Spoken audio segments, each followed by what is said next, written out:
Kita mau baca dulu tema kita pada malam hari ini ya. Tema kita dalam tahunan ya. Tema kita 3 kali. 1, 2, 3.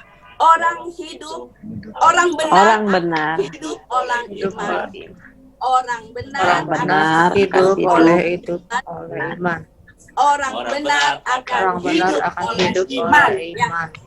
Puji Tuhan, karena orang benar itu akan hidup oleh iman ya, karena kita percaya bahwa hidup kita yang sekarang ini itu semua karena kekuatan dari Tuhan ya. Nah, sebelum kita akan untuk memulai kita akan bernyanyi dulu ya. Kita akan nyanyikan lagu Begitu Besar Kasih Allah pada kita. Silakan Evi.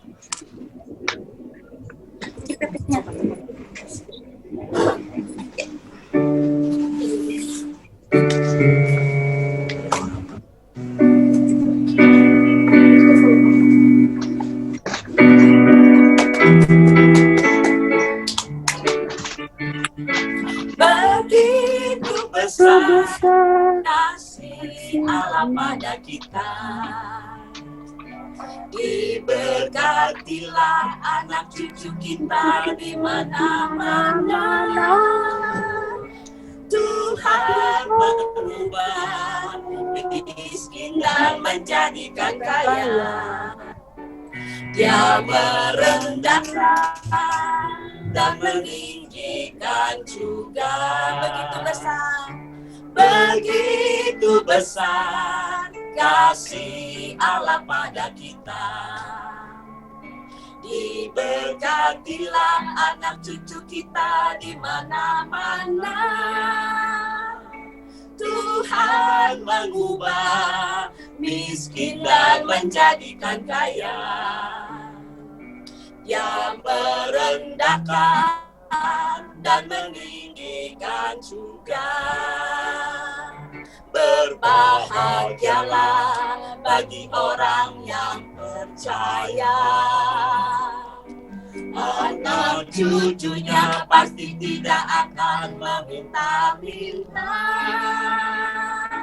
karena Allah menggenapi firman-Nya. Tiada yang mustahil bagi orang percaya. Berbahagialah bagi orang yang percaya. Anak cucunya pasti tidak akan meminta-minta, karena Allah menggenapi firman-Nya. Tiada yang mustahil bagi orang percaya. Tiada yang mustahil bagi orang percaya. Tiada yang mustahil bagi orang percaya. Amin. Begitu besar kasih Allah pada kita ya. Diberkatilah anak cucu kita di mana-mana ya. Jadi cangkut paut dengan tema kita pada malam hari ini, bagaimana membangun hubungan dalam keluarga ya. Karena di dalam keluarga Tuhan itu kita merasakan anak cucu kita ya diberkati setiap hari dan kehidupannya ya. Tidak ada yang meminta-minta, tapi Tuhan selalu memberkati anak cucu kita ya. Puji Tuhan. Dan sebelum kita akan mau sharing firman Tuhan, kita nyanyikan lagu satu kali lagi, yaitu Bersama Keluarga Melayani Tuhan ya. Kalau ibu-ibu saudara sekalian bisa nyanyi juga sama-sama di masing-masing ya, di rumah masing-masing. Oke, silakan.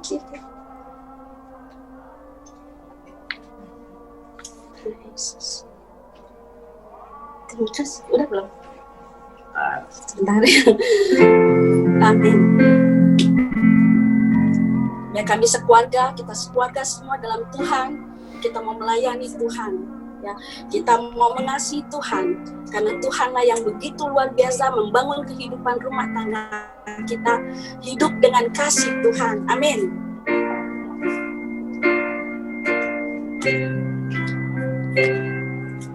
Kami datang di hadirat-Mu dalam satu kasih, dengan bersehati, berjanji setia sampai akhir, mengasihimu Yesus.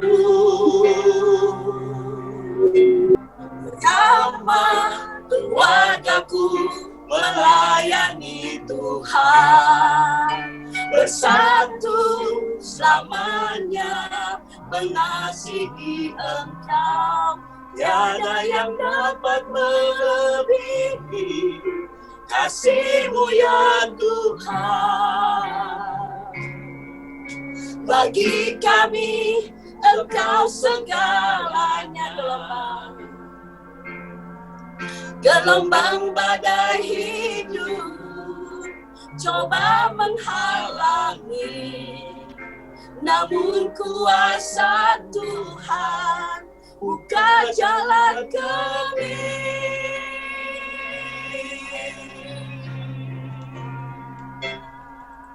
Bersama keluargaku melayani Tuhan, bersatu selamanya mengasihi Engkau. Tiada yang dapat melebihi kasih-Mu ya Tuhan. Bagi kami Engkau segalanya. Bagi kami Engkau segalanya. Bagi kami Engkau segalanya.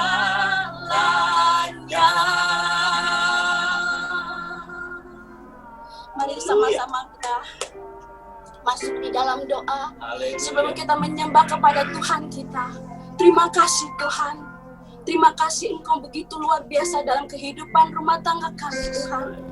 Baik kepada suami kami, pada istri dan anak-anak kami Tuhan, bahkan mantu, cucu Tuhan. Kami bersyukur atas segala pemeliharaan-Mu dalam kehidupan kami Tuhan. Kami bersyukur Tuhan atas segala bimbingan-Mu dalam kehidupan rumah tangga kami Tuhan. Kami bersyukur tiada henti-hentinya Tuhan. Kami naikkan pujian kami kepada-Mu bahwasanya Tuhan, kasih-Mu Tuhan tetap menaungi dalam kehidupan rumah tangga kami Tuhan. Terima kasih Bapa di surga, terima kasih. Begitu juga Tuhan pada malam hari ini Tuhan, di mana kami akan mendengarkan dalam sharing firman-Mu Tuhan. Engkau urapi Bapak Julius Tuhan yang akan menyampaikannya Tuhan. Engkau urapi dengan kuasa-Mu Tuhan. Bila apa yang Kau kehendaki bagi kami Tuhan, sidang jemaat GPD Kasih Immanuel Tuhan, dalam hubungan dalam keluarga kami Tuhan, biar kami tetap damai, kasih-Mu melingkupi kehidupan keluarga kami Tuhan. Terima kasih Bapa di surga, terima kasih. Biarlah Tuhan jamah hati dan pikiran kami Tuhan, di saat kami mendengarkan Tuhan dalam sharing firman-Mu ini Tuhan, biar hati kami, pikiran kami terbuka Tuhan, bahwasannya Tuhan sungguhnya Tuhan Engkau membina kami dalam keluarga kami Tuhan, untuk kami hidup seturut akan Engkau Tuhan, dalam kehidupan kekristenan kami Tuhan terbentuk dalam keluarga kami Tuhan, sehingga kami boleh rasakan berkat-Mu tercurah bagi keluarga kami Tuhan, bagi anak-anak kami Tuhan, cucu-cucu kami Tuhan, dan seterusnya generasi demi generasi kami Tuhan. Terima kasih Bapa di surga, terima kasih. Kami memulai Tuhan hanya di dalam nama-Mu saja, Tuhan Yesus Kristus. Haleluya, haleluya, amin. Oke, saudaraku sekalian Tuhan, saya akan persilakan untuk Bapak Temi, Ya. Ya. Oke. Selamat malam Bapak Ibu, selamat malam para jemaat semuanya. Selamat malam. Malam ini kita kedatangan tamu yang bukan tamu sebenarnya, saya yang undang gitu. Beliau adalah teman saya, senior saya. Waktu dulu pernah berkuliah di Bandung, di Maranatha, waktu masih sama-sama gagah. Sekarang masih gagah sepertinya. Beliau adalah seorang psikologis, trainer dan coach gitu. Jadi tenang saja, Pak Julius saya undang untuk sharing, bukan mau meriksa kejiwaan Bapak Ibu, jadi jangan khawatir. Selagi mungkin Pak Julius nanti menyampaikan sharing, nanti kita bisa bertanya bisa langsung disampaikan lewat chat, nanti akan saya bacakan. Jadi tidak usah menunggu selesai.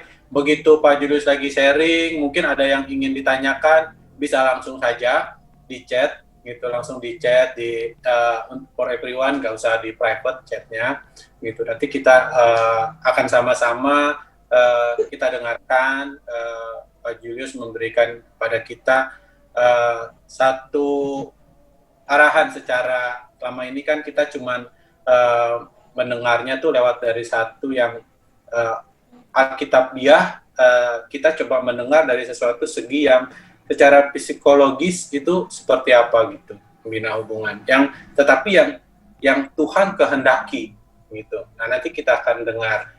Jadi ya untuk Cimewa sudah bacakan, bisa di mute dulu mic-nya masing-masing gitu. Jadi nanti Pak Julius yang akan sharing. Saya persilahkan Pak, waktunya kurang lebih 50 menit gitu, lebih boleh gitu. Ya, silakan Pak Julius. Oke, selamat malam semua Bapak Ibu. Ya, malam. Nanti responnya bisa dada-dada aja ya. Oke, senang sekali saya bisa diundang ke tempat ini. Ya sebenarnya sih cuma sharing aja sih ya. Saya tidak bukan dari latar belakang teologi, pendeta dan sebagainya. Tadi yang seperti Temi sampaikan, saya dari psikologi. Jadi yang akan kita bahas hari ini adalah tentang membangun hubungan dalam keluarga ya. Nah, sebelum mulai mungkin saya ajak Bapak Ibu Saudara di sini untuk berdoa dulu sebentar ya. Yuk kita doa dulu sebentar. Tuhan Yesus, terima kasih untuk kesempatan pada malam hari ini, boleh mengumpulkan kami di tempat ini bersama-sama Tuhan. Biarpun kami terpisah oleh jarak, tapi kami percaya Roh-Mu ada di setiap hati kami masing-masing, dan Kau yang pimpin, Kau yang buka hati kami Tuhan, agar kami bisa menjadikan tanah yang subur untuk mendengar setiap kebenaran firman-Mu, dan biarlah Kau juga pakai hamba untuk menyampaikan apa yang kerinduan hati-Mu Tuhan. Terima kasih Bapak, kami mau serahkan acara ini dari awal, pertengahan hingga akhirnya dalam nama-Mu. Biar Engkau nama-Mu saja yang dimuliakan Tuhan. Terima kasih. Dalam nama Yesus kami berdoa mengucap syukur. Amin. Ya Bapak Ibu, saya mau sharing share ini ya, terlihat ya? Ya, mungkin bisa dilihat. Nah, tema yang disampaikan oleh Temi kepada saya membangun hubungan dengan dalam keluarga ya, bangun hubungan. Nah, yang saya mau sampaikan kemarin pada saat Temi WhatsApp telepon saya, yang terpikirkan, yang muncul dalam pikiran saya ketika diminta untuk sharing pada malam hari ini adalah tentang ini, Mazmur 127 ayat 4. Ya, bisa kita baca sama-sama ya di tempat masing-masing. Seperti anak-anak panah di tangan pahlawan, demikianlah anak-anak pada masa muda. Nah, Bapak Ibu, sebelum saya mulai, semua di sini tentunya sudah punya, ada mungkin yang sudah punya anak ya. Kemarin Temi cerita, sebagian besar anak-anak sudah SMA, sudah sekolah, sudah SMP dan sebagainya. Pernah nggak mengalami kesulitan untuk mendidik, dalam tanda kutip ya, mendidik mereka? Mungkin beberapa orang merasakan kok susah diberitahu ya, kok nggak pernah nurut ya, kok anak ini rasanya selalu ada saja alasan untuk tidak melakukan apa yang orang tua perintahkan. Nah, kadang-kadang itu terjadi. Nah, dilemanya adalah orang tua yang sekarang posisi Bapak Ibu Saudara sekarang dan punya anak dengan generasi yang berbeda, itu pola asuhnya pasti akan berbeda sekali dengan ketika zaman kita masih dulu dididik oleh orang tua masing-masing. Ya sekarang kita lihat perkembangan, ya katakanlah ada beberapa generasi lah, baby boomer, ada generasi X, Y, Z dan sebagainya, sekarang generasi milenial. Nah, semua punya cara yang berbeda untuk mengungkapkan ekspresi mereka. Nah, tidak sedikit yang saya temui di dalam pekerjaan maupun di dalam komunitas saya, ada orang-orang yang memang mengalami kesulitan untuk berkomunikasi dengan anak-anaknya. Nah, apalagi mungkin di masa pandemi seperti ini ya, dari bulan Maret sampai sekarang kita semuanya berada di rumah, sekolah di rumah, kerja di rumah. Yang dulunya dalam tanda kutip menitipkan anak ke sekolah, sekarang mau tidak mau orang tua harus mendidik sendiri. Nah, tentunya akan banyak pola komunikasi yang nggak nyambung. Yang dulu berpikir, oh anak saya baik kok di sekolah, anak saya nurut dan sebagainya. Tetapi ketika disuruh mendidik sendiri, baru kita merasakan, loh kok seperti ini ya. Nah, apa hubungannya dengan ayat yang kemarin terpikirkan oleh saya untuk kesempatan hari ini? Nah, saya mau sedikit kita bahas dari Kejadian 21 ayat 1. Secara singkat saya akan bacakan. Tuhan memperhatikan Sarah seperti yang difirmankannya, dan Tuhan melakukan kepada Sarah seperti yang dijanjikannya. Nah, apa sih kerinduan Sarah pada waktu itu? Ya, mereka Sarah dan Abraham, mereka sudah Abraham sudah berusia 100 tahun dan masih belum punya anak. Ya, sedangkan ya seperti nanti Bapak Ibu bisa baca sendiri di Kejadian 21. Dan waktu si Abraham dan Sarah berteriak, berdoa, meminta kepada Tuhan. Tuhan intinya meminta anak dan sebagainya. Akhirnya Tuhan memperhatikan. Ya, jadi yang perlu digarisbawahi di sini pertama adalah Tuhan memperhatikan apa kerinduan Bapak Ibu Saudara di sini. Dulu pertama kali menikah, harapannya apa sih ketika menikah? Harapannya adalah ada keturunan, ada generasi penerus, punya anak. Dan harapannya apa? Harapannya ketika punya anak macam-macam. Bapak Ibu bisa sebutkan lah, apa sih harapan Bapak Ibu ketika dulu pertama kali awal menikah dan ingin punya anak? Pasti ada harapan-harapan tertentu yang sangat besar yang Bapak Ibu ingin tanamkan di dalam diri si anak. Nah, buktinya apa bahwa Tuhan memperhatikan?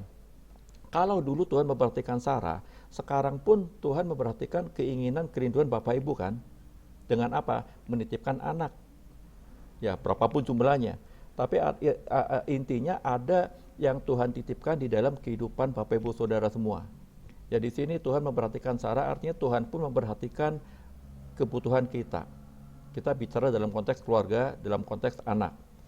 Nah, ini di Kejadian 21. Kemudian di Kejadian 22 ayat 2-nya, singkat cerita, bertahun-tahun kemudian, ketika Ishak menginjak dewasa, tiba-tiba Tuhan bersabda kepada Abraham, firman-Nya, ambillah anakmu yang tunggal itu yang engkau kasihi. Saya yakin Bapak Ibu semua di sini mengasihi anak-anak kan ya. Nggak ada rasanya yang punya anak kemudian ditelantarkan, tidak mengasihi. Nah, ambillah anakmu yang tunggal itu yang engkau kasihi, yakni Ishak. Pergilah ke tanah Moria dan persembahkanlah dia di sana sebagai korban bakaran pada salah satu gunung yang akan kukatakan kepadamu. Kebayang gak sih? Abraham dan Sarah sudah bertahun-tahun nunggu anak. Dikasihlah anak satu yang dikasih nama Ishak. Dan tentunya Sarah dan Abraham sangat mengasihi Ishak. Tapi ketika Ishak beranjak dewasa, Tuhan bilang, tolong dong dibawa ke Gunung Moria. Tolong persembahkan anakmu yang tunggal itu yang kau kasihi. Bapak Ibu, kebayang tidak ketika salah satu anak yang Bapak Ibu punya, kemudian suatu saat bilang kepada orang tuanya, pada Bapak Ibu, Pak, Bu, boleh nggak saya jadi pendeta? Boleh nggak saya jadi hamba Tuhan? Kira-kira apa respon yang akan Bapak Ibu katakan kepada si anak? Macam-macam mungkin. Tapi yang ingin saya tekankan tadi di slide yang sebelumnya, Tuhan memperhatikan yang pertama. Yang kedua, setelah diperhatikan, Tuhan ingin menguji. Ambillah anakmu yang tunggal itu yang engkau kasihi dan persembahkanlah dia. Dan kenapa harus dipersembahkan? Karena sebenarnya Tuhan ingin menguji dari setiap apa yang Tuhan titipkan kepada kehidupan Bapak Ibu Saudara semua. Fokus kita melekat kemana? Kita percayanya kemana? Nah, di sini kita lanjutkan lagi di Kejadian 22 ayat 12-nya, ketika Abraham akan mempersembahkan Ishak di sebuah mezbah seperti itu, lalu Tuhan berfirman, jangan bunuh anak itu dan jangan kau apa-apakan dia, sebab telah ku ketahui sekarang bahwa engkau takut akan Allah, dan engkau tidak segan-segan untuk menyerahkan anakmu yang tunggal kepadaku. Nah, Bapak Ibu, terkadang waktu kita mendidik seorang anak, mendidik anak-anak di rumah, ya dari kecil sampai sekarang sudah dewasa, sudah SMA, SMP, ada yang mungkin sedang mau masuk kuliah. Kadang-kadang kita tanpa kita sadari, yang kita tanamkan ke anak, yang kita minta ke anak adalah minta apa? Anak kadang-kadang orang tua meminta anak untuk melakukan kehendak orang tua. Padahal mungkin dulu waktu saya punya anak satu dan kedua dua anak, ada yang namanya ibadah persembahan anak. Jadi si anak ini dipersembahkan dalam sebuah ibadah, ada ibadah khusus, dan kita orang tua mempersembahkan anak di depan jemaat, ya, didoakan oleh pastor, pendeta dan sebagainya, disaksikan oleh para jemaat. Dan ketika kita mempersembahkan anak untuk dipakai Tuhan, artinya apa? Artinya anak yang Bapak Ibu punya itu sepenuhnya milik Tuhan. Kita hanya menjadi alatnya. Kita hanya dipersiapkan untuk sebagai, nanti kita bahas tentang apa hubungan dengan heritage dan arrow tadi, pusaka dan panah. Kita sebagai orang tua ditugaskan untuk mendidik anak seturut dengan apa yang Tuhan kehendaki. Nah, permasalahannya untuk bisa mengerti kehendak Tuhan terhadap anak, apa sih anak, Tuhan pengen apa sih terhadap anak-anak yang Bapak Ibu ada, yang Tuhan percayakan kepada Bapak Ibu. Tugas pertama adalah paham nggak kita? Kalau kita memang takut akan Tuhan, takut akan Allah, kita harusnya sejak awal ketika menyerahkan anak, ketika ada ibadah penyerahan anak di sebuah ibadah, kita sudah tahu, oke, Tuhan, ini anakmu, ini milikmu, kami orang tua, sebagai bapak, sebagai ibu, hanya dititipkan saja. Ya, ini milik pusakamu. Nah, bicara tentang persembahan, Tuhan sudah mempersiapkan Abraham menjadi alatnya. Nah, Abraham dalam konteks hari ini adalah Bapak Ibu Saudara semua yang sudah punya anak, yang sudah punya putra-putri di rumah. Bapak Ibu adalah alatnya. Tuhan sudah mempersiapkan Bapak Ibu menjadi alat Tuhan untuk agar si anak ini bisa sebagai anak panah itu dilesatkan. Ya, pertama, tadi Tuhan sudah memperhatikan kerinduan Bapak Ibu sebagai pasangan, sebagai orang tua, tentunya ingin ada anak. Ada, sudah diperhatikan kerinduan, kebutuhan Bapak Ibu. Dan kedua, setelah ada kebutuhan, ada ibadah penyerahan anak. Dalam arti anak ini sudah milik Tuhan. Nah, tinggal sebagai orang tua, siap tidak Bapak Ibu Saudara menjadi alat Tuhan agar si anak yang dipercayakan dalam kehidupan kita itu menjadi alat untuk kemuliaan Tuhan di kemudian hari. Nah, bicara tentang mempersembahkan, persembahan di sini dari akar katanya seker dan fasio, sacred. Jadi sebuah persembahan ketika kita mempersembahkan anak untuk melayani Tuhan, artinya kita mempersembahkan sesuatu yang suci, yang sakral, dan kita melakukannya. Dalam hal ini apa? Tugas Bapak Ibu, tugas kita sebagai orang tua adalah mempersembahkan, dalam tanda kutip ya, mempersembahkan anak untuk apa? Untuk dipakai Tuhan. Nah, untuk dipakai Tuhan ini artinya kita mempercayakan sepenuhnya rancangan Tuhan terhadap anak-anak yang Bapak Ibu miliki, ya, terhadap putra dan putri yang Bapak Ibu miliki. Nah, kalau tadi Abraham sudah dipersiapkan sebagai alat Tuhan untuk Ishak, untuk mempersembahkan Ishak sebagai persembahan yang suci. Siapa kita? Siapa Bapak Ibu Saudara? Siapa saya? Sama sebetulnya kita pun adalah alatnya Tuhan. Bapak Ibu sebagai orang tua, sebagai bapak, sebagai ibu, sebagai orang tua, alatnya Tuhan untuk mendidik anak-anak, untuk mendidik pusaka yang Tuhan titipkan dalam kehidupan kita, agar suatu saat kelak anak ini besar, anak ini dewasa, anak ini bisa tahu apa sih yang Tuhan mau dalam kehidupannya. Nah, pertanyaan berikutnya, pernah nggak atau sering tidak sejak kecil, sejak anak-anak kecil, kita sebagai orang tua berdoa bersama?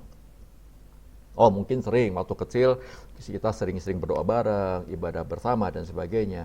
Tapi ketika anak beranjak dewasa, anak sudah SMP, mereka sudah mulai punya geng sendiri di sekolah, mereka sudah mulai punya teman-teman bermain sendiri, hubungan orang tua dengan anak tidak sedikit yang mulai renggang. Ya, tidak sedikit orang tua yang mulai bingung. Saya kok nggak ngerti ya anak saya ya, kok dia berubah. Dulu waktu kecil dia nurut sekali. Kenapa ketika SMP, ketika SMA, kok dia berubah? Yang dulu waktu kecil masih SD, ya SD kita peluk masih mau. Mulai SMP, mulai puber, mau dipeluk, susahnya setengah mati. Nah, ini terjadi mungkin dalam kehidupan kita semua. Nah, bicara tentang Tuhan sudah mempersiapkan Abraham sebagai alatnya, kita kalau tadi saya dapat ayatnya dari Mazmur 127, yang ingin saya bahas adalah Abraham punya pusaka dan anak panah. Seperti apa? Nah, ini 13 ayat Alkitab tentang anak, nanti Bapak Ibu bisa baca. Ya, materi ini sudah saya berikan ke Temi, nanti silakan bisa di-share ya. Nanti Bapak Ibu bisa baca sendiri 13 ayat ini. Nah, bicara tentang warisan dulu deh. Kira-kira sebagai orang tua, apa yang sudah kita wariskan kepada anak-anak? Apa yang sudah Bapak Ibu wariskan sejak anak kecil sampai anak ini dewasa di usia sekarang? Apa yang sudah Bapak Ibu wariskan? Apa yang sudah tradisi yang sudah Bapak Ibu turunkan kepada anak? Praktek-praktek apa, nilai-nilai apa yang sudah Bapak Ibu tanamkan kepada anak? Sehingga ketika anak dari kecil dididik dengan nilai-nilai tertentu, dengan nilai agama tertentu, dengan budaya tertentu, dengan norma sosial tertentu, dengan aturan di rumah yang tertentu yang tentunya turun-menurun, kemudian masih dipelihara oleh anak sampai sekarang. Coba kita boleh cek masing-masing ya, berapa banyak dari kita ketika kita dulu kecil, kita dididik oleh orang tua dengan cara tertentu.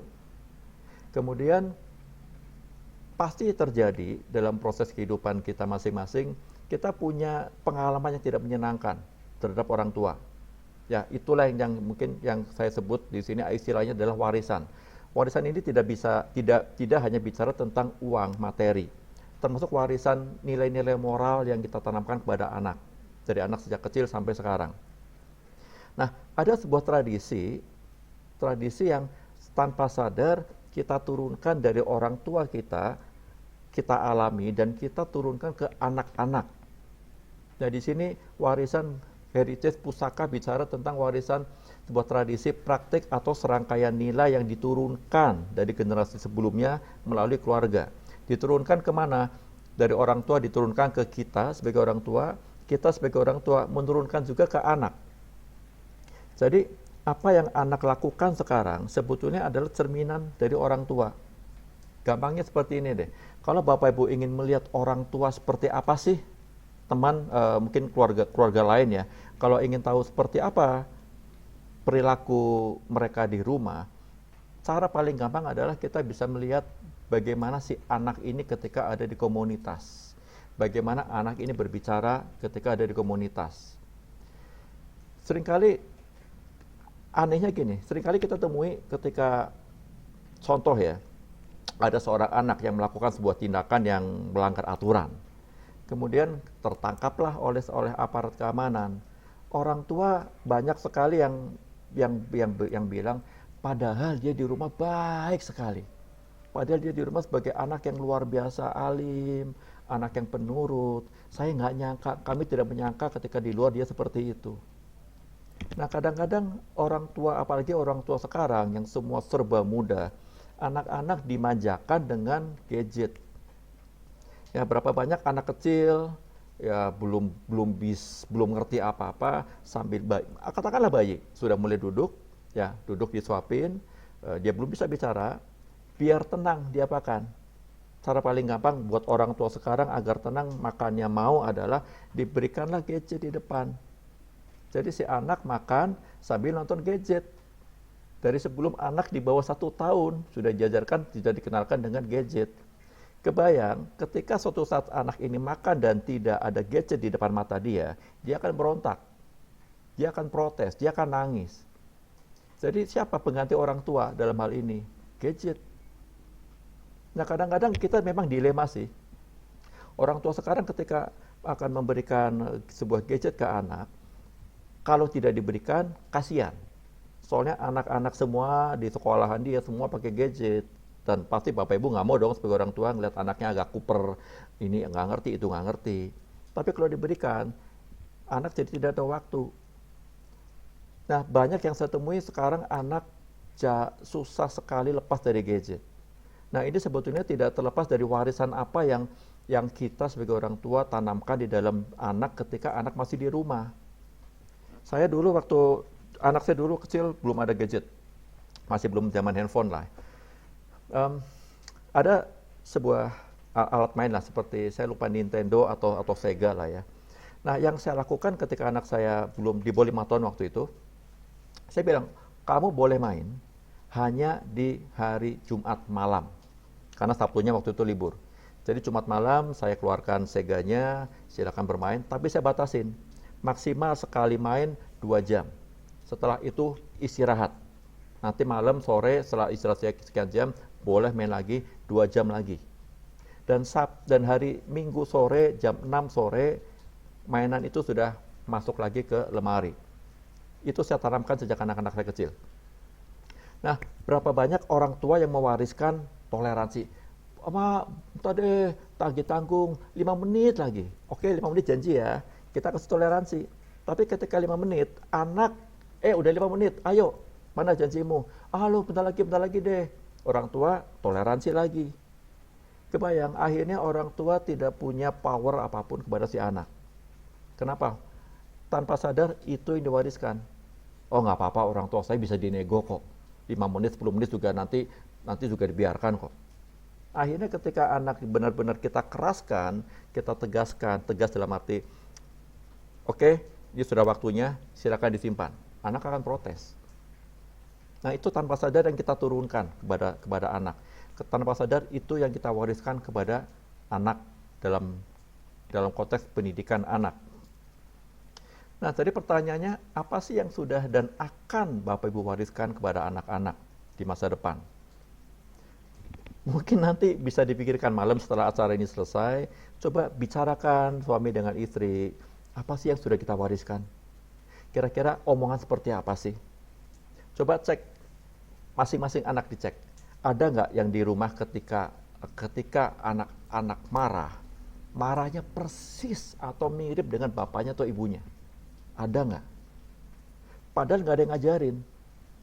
Nah, itu yang disebut kita kadang-kadang mewariskan sesuatu yang kita tanpa sadari itu kemudian terbentuk dalam pola komunikasi si anak. Nah, ini yang akhirnya menyulitkan orang tua untuk bisa membangun hubungan dalam keluarga. Karena memang komunikasinya nggak nyambung. Nggak nyambung dari mana? Pertama dari orang tua. Saya percaya dari pengalaman, dari sharing, counseling dan sebagainya dengan beberapa orang karyawan, rata-rata karyawan yang bermasalah asal mulanya 80% dari rumah, dari orang tuanya. Dan itu saya temui cukup banyak anak-anak yang bermasalah di tempat kerja yang disebabkan oleh pola komunikasi orang tua yang kurang baik di masa lalunya. Jadi apa yang sudah dan akan kita wariskan? Nah, kita coba baca dulu ya dari Galatia 5 ayat 22 sampai 23. Anggap bahwa orang tua adalah tabung anak panah. Ya, tadi kalau bicara tentang heritage, tentang warisan, tentang pusaka, kita sekarang bicara beralih ke arrow, ke anak panahnya. Apa isi tabung panah dari orang tua? Di Galatia 5 ayat 22 sampai 23 disebutkan, saya bacakan, tetapi buah roh ialah kasih, sukacita, damai sejahtera, kesabaran, kemurahan, kebaikan, kesetiaan, kelemah lembutan, penguasaan diri, dan tidak ada hukum yang menentang hal-hal itu. Nah, harusnya inilah yang ada di dalam tabung panah Bapak Ibu. Karena anak panah itu dikeluarkan dari tabung panah. Artinya apa? Artinya ada sebuah tabung, ada sebuah wadah di mana anak itu berada sebelumnya. Sebelum si anak panah ini kita lesatkan keluar, ditembakkan ke sebuah target tertentu. Nah, artinya tabung ini harus berisi apa? Isinya ini, Galatia yang barusan kita baca ini. Ada buah-buah roh ini, Galatia 5. Itu yang harusnya kita gunakan sebagai bekal kepada si anak. Kasih, sukacita, dan sebagainya. Pertanyaannya lagi, selama anak panah ini masih ada di dalam rumah, di dalam tabungnya, di dalam hidup bersama dengan orang tua, dengan papa mamanya, dengan ayah ibunya, sudah belum orang tua memberikan bekal ini? Kadang-kadang kita paham sebuah firman, tapi untuk melakukannya, aduh kok susah sekali ya, kok nggak bisa ya, kok nggak nyambung ya. Nah sebetulnya kalau kita bicara tentang nggak nyambung, nggak akan nyambung. Karena gini, kita sebagai orang tua, kita punya warisan dari orang tua kita yang tanpa sadar kita juga turunkan kepada anak-anak kita, kepada si anak panah kita. Nah di sini orang tua sebagai tabung anak panah, pastikan anak-anak di rumah dapat buah-buah roh ini. Sehingga ketika mereka keluar, mereka menunjukkan buah-buah roh ini. Karena pasti tentunya sebagai orang tua, sebagai bapak ibu, orang tua papa mama, ingin dong anak di luar mereka mencerminkan kasih Kristus. Mereka mencerminkan kemuliaan Tuhan. PR-nya sudah belum kita berikan itu? Sudah belum tabung anak panah itu kita sebagai orang tua, kita bekali anak-anak dengan buah-buah roh ini. Nah, bicara tentang busur yang lengkung dan anak panah digunakan untuk berburu dan berperang. Ya. Terus, nah ini yang tadi, sesungguhnya dari Mazmur 127 ayat 3 dan 4, sesungguhnya anak lelaki adalah milik pusaka dari Tuhan. Sebetulnya bukan hanya anak lelaki juga ya. Dan buah kandungan adalah suatu upah. Seperti anak-anak panah di tangan pahlawan, demikianlah anak-anak pada masa muda. Nah, pahlawan di sini siapa, Bapak Ibu? Pahlawan yang disebutkan di sini adalah kita sebagai orang tua. Anak panah adalah anak panah yang anak-anak kita punya. Nah, tugas pahlawan adalah apa? Melesatkan si anak panah itu ke depan, ke target yang kita ingin anak itu capai. Dan bagaimana bisa mengerti anak ini sesuai nggak dengan target yang kita mau. Nah, kadang-kadang kita waktu mengarahkan si anak ke masa depan, yang kita arahkan sesuai dengan kehendak kita. Bapak Ibu hati-hati ketika kita meminta anak untuk melakukan sesuatu, jangan kita memaksakan anak untuk melakukan harapan kita yang dulu tidak tercapai. Kadang ada saya temui orang tua yang dulu pengen seperti ini tidak kesampaian, maka anak dipaksa untuk mengikuti keinginan orang tua. Padahal anak punya kehidupan sendiri, punya dunianya sendiri. Nah ini, anak panah tugasnya apa sebagai orang tua, sebagai pahlawan? Anak panah, anak-anak yang Bapak Ibu punya, putra-putri yang Bapak Ibu punya, dipertajam, diluruskan. Asah kemampuannya, asah karakternya, asah kepekaannya. Jaga hati tetap lurus di hadapan Tuhan. Gimana caranya? Ajak untuk berdoa bersama. Ajak untuk persekutuan bersama di rumah. Bikin mesbah keluarga setiap hari, setiap minggu. Cuma kalau sudah besar gimana dong? Kalau sudah besar kan susah. Mereka setiap kali diajak, aduh Bu, Pak, ada ini, ada itu. Ada saja alasannya. Ada yang terlambat? Menurut saya tidak ada yang terlambat. Tinggal permasalahannya orang tua, Bapak Ibu sebagai orang tua, bisa tidak berubah, bisa tidak mengubah pola komunikasi, sehingga anak-anak merasa nyaman ketika ada di rumah. Bapak Ibu, ketika anak ini pergi dari rumah, dia sering pergi ke rumah, dia main dan sebagainya, dia mungkin punya komunitas tertentu. Untuk Tuhan untuk membuat si anak ini kembali ke rumah, itu gampang sekali. Tuhan tinggal minta malaikatnya untuk kirim, terus si ini kirim ke rumah. Gampang sekali. Mudah sekali untuk Tuhan untuk membuat anak pulang ke rumah. Cuman yang membuat anak betah di rumah itu adalah tugas orang tua. Tabung panahnya dia menyediakan buah-buah roh tadi atau tidak? Atau jangan-jangan Bapak Ibunya bertengkar terus, nggak akur dan sebagainya. Terus gimana anakmu betah di rumah? Bagaimana anak mendapat contoh yang baik ketika ada di rumah? Bagaimana anak bisa mengasah karakter, menjaga hati ketika anak-anak melihat orang tuanya tidak memberikan contoh yang seperti yang diharapkan? Kemudian anak panah yang kedua diarahkannya kemana? Sesuai yang Tuhan mau. Pernah nggak bertanya, Tuhan, ini anakmu yang kau titipkan kepada kami sebagai orang tua. Apa yang kau kehendaki sih? Tuhan mau apa sih? Anak saya mau jadi apa sih? Nah, terjadilah sesuai dengan kehendak Tuhan. Cuman kadang-kadang ketika mungkin ada yang bilang sesuatu, anakmu seperti dan sebagainya. Kita sebagai orang tua, aduh jangan deh. Yang baik menurut kita belum tentu baik menurut anak. Yang baik menurut anak belum tentu baik menurut orang tua. Jadi kuncinya untuk bisa mengarahkan sesuai yang Tuhan mau adalah bangun persekutuan dengan Tuhan. Ajak anak untuk berdoa. Nah, terus pertanyaannya lagi, kalau anak susah untuk diajak berdoa gimana? Kalau anak sudah punya kegiatan sendiri, mungkin sibuk di sekolah, ekstrakurikuler dan sebagainya, apa yang harus dilakukan? Bisa, Bapak Ibu tetap bisa mendoakan. Mendoakan agar apa? Agar anak tidak menjauh dari rancangan Tuhan, tidak jauh dari jalannya Tuhan. Jadi ada keseimbangan antara jasmani dengan spiritual. Nah, di sini anak panah pertama dipertajam dan diluruskan, diarahkan dan diseimbangkan. Seimbang artinya setiap hari, ya setiap saat, Bapak Ibu mulai bisa untuk mengajak anak-anak doa, setidaknya berdoa bersama lah, atau minimal makan bersama. Ketika makan bersama, doa bersama sebelum makan. Minta anak untuk pimpin doa. Nah, kadang-kadang saya ketika kumpul sama kakak-kakak saya, kami makan bersama, kadang-kadang kami giliran. Kadang-kadang saya ditunjuk untuk doa makan dan sebagainya. Nah, itu bisa dibiasakan dari meja makan dulu, cara paling mudah. Nah, pelan-pelan di situ diarahkan sehingga anak jadi terbiasa, anak merasa nyaman ketika diajak berdoa. Nah, anak panah. Kemudian ini sedikit cuplikan dari tulisan dari Khalil Gibran tentang anak. Ya, fokusnya yang di kotak kuning, kaulah busur dan anak-anak mulah anak panah yang meluncur. Sang pemanah maha tahu sasaran bidikan keabadian. Dia menantangmu untuk dengan kekuasaannya sehingga anak panah itu melesat jauh serta cepat. Ya, ini sedikit saya hubungkan. Nah, di sini dikatakan tadi bisa dibaca sendiri ya. Anak-anak yang Bapak Ibu punya bukan anak-anak Bapak Ibu. Itu titipan, itu pusaka yang Tuhan titipkan. Itu warisan yang Tuhan titipkan. Jadi milik pusaka orang tua. Dan nanti ini tulisan Khalil Gibran menurut saya ini bagus. Yang nanti bisa dibaca.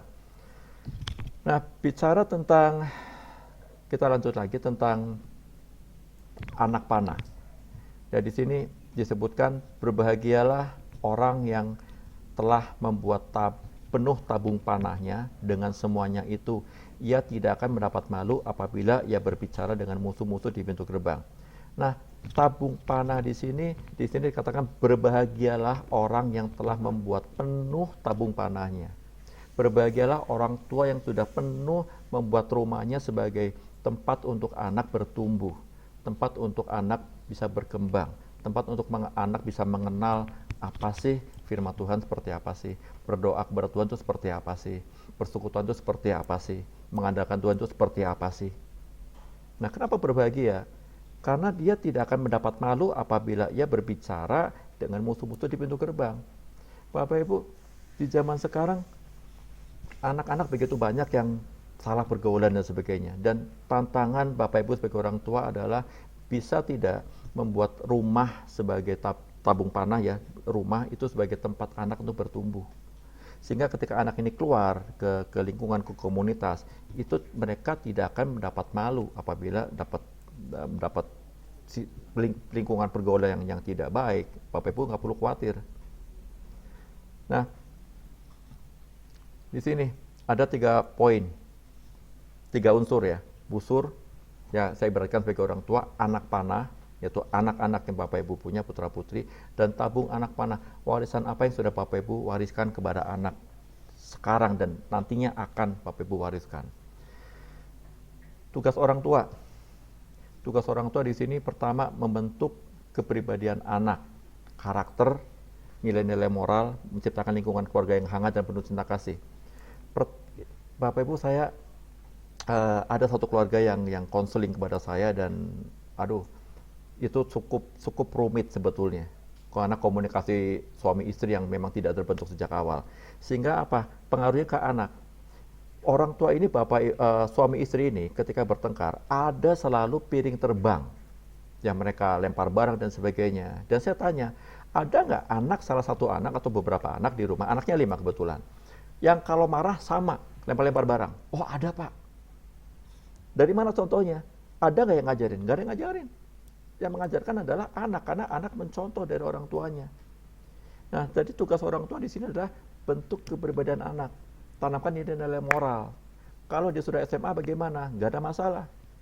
Bapak Ibu setidaknya masih bisa mendoakan mereka dan mengajarkan nilai-nilai agama, ajak ibadah setiap minggu. Sekarang dari bulan Maret ya, kita rasakan, kita alami sama-sama dari bulan Maret tidak bisa ibadah offline, onsite nggak bisa, semuanya harus online. Nah, orang tuanya ketika nyuruh anak beribadah, orang tuanya beribadah tidak. Nah, kadang-kadang orang tua nyuruh tapi tidak dilakukan oleh orang tuanya. Terus gimana anak bisa dapat teladan yang baik? Tugas ketiga, mengajarkan nilai-nilai sosial, tanamkan sikap tolong menolong. Nah, dari mana dulu? Bapak ibunya dulu, kasih contoh. Bapak suami menolong ibunya ketika ibunya masak dan sebagainya, bantu di dapur misalkan, atau bantu cuci piring, bantu cuci pakaian, bantu ngepel, nyapu dan sebagainya. Si istri ketika lihat suaminya sedang ada pekerjaan tertentu, bantu minimal menyediakan peralatan misalkan apa. Jadi 3 poin ini yang perlu orang tua ajarkan. Bentuk kepribadian si anak, ajarkan nilai-nilai agama, dan ajarkan nilai-nilai sosial. Karena dengan 3 poin ini, anak punya modal. Inilah yang Bapak Ibu bisa wariskan sejak sekarang sampai ke depan. Terus, nah, kenapa harus diajarkan? Karena anak di sini adalah peniru yang ulung. Mereka akan makan bukan bicara tentang makanan jasmani ya. Mereka akan makan apa yang dimakan orang tua. Masalah makan pada anak juga dipengaruhi oleh orang tua. Cara anak berbicara itu cerminan orang tuanya. Saya temui juga ada karyawan yang ketika berbicara dengan intonasi tertentu sehingga dikatakan judes dan sebagainya. Ketika saya tanya, ada nggak orang tuamu yang kalau ngomong seperti itu? Oh, ada, bapak saya, ibu saya kalau ngomong seperti itu. Jadi Bapak Ibu nggak usah ngajarin anak-anak sesuatu deh. Paling gampang, cara mengajarkan paling gampang adalah jadi teladan dulu di rumah. Yang sekarang kalau ya semoga di sini, saya percaya di sini tidak ada, ketika marah itu saling ngatain dan sebagainya. Mulailah keluarkan kata-kata yang penuh kasih kepada pasangan. Jadi anak akan tahu. Anak peniru yang ulung. Nah, 3 poin lagi. Anak panah dan tabung anak panah. Bapak Ibu sebagai orang tua, tugas berikutnya adalah sesuai dengan Amsal 22 ayat 6. Kita baca sama-sama masing-masing ya. 1, 2, 3. Didiklah orang muda menurut jalan yang patut baginya. Maka pada masa tuanya pun ia tidak akan menyimpang daripada jalan itu. Pak, sekarang anak saya sudah SMA, sudah mau kuliah. Anak saya SMP, sudah punya komunitas. Gimana dong? Anak saya ada kadang-kadang nggak nurut, kadang-kadang berontak, kadang-kadang ngelawan, kadang-kadang menampilkan perilaku tertentu yang tidak seperti orang saya inginkan sebagai orang tua. Nah, mau nggak mau, perbaiki pola komunikasi Bapak Ibu dengan anak-anak. Sering saya sarankan kepada karyawan yang mereka punya masalah dengan orang tua. Saya selalu sarankan setelah saya konseling, saran saya cuma satu, kamu pulang, temui orang tuamu, bapakmu, ibumu, peluk mereka. Gak perlu ngomong apa-apa.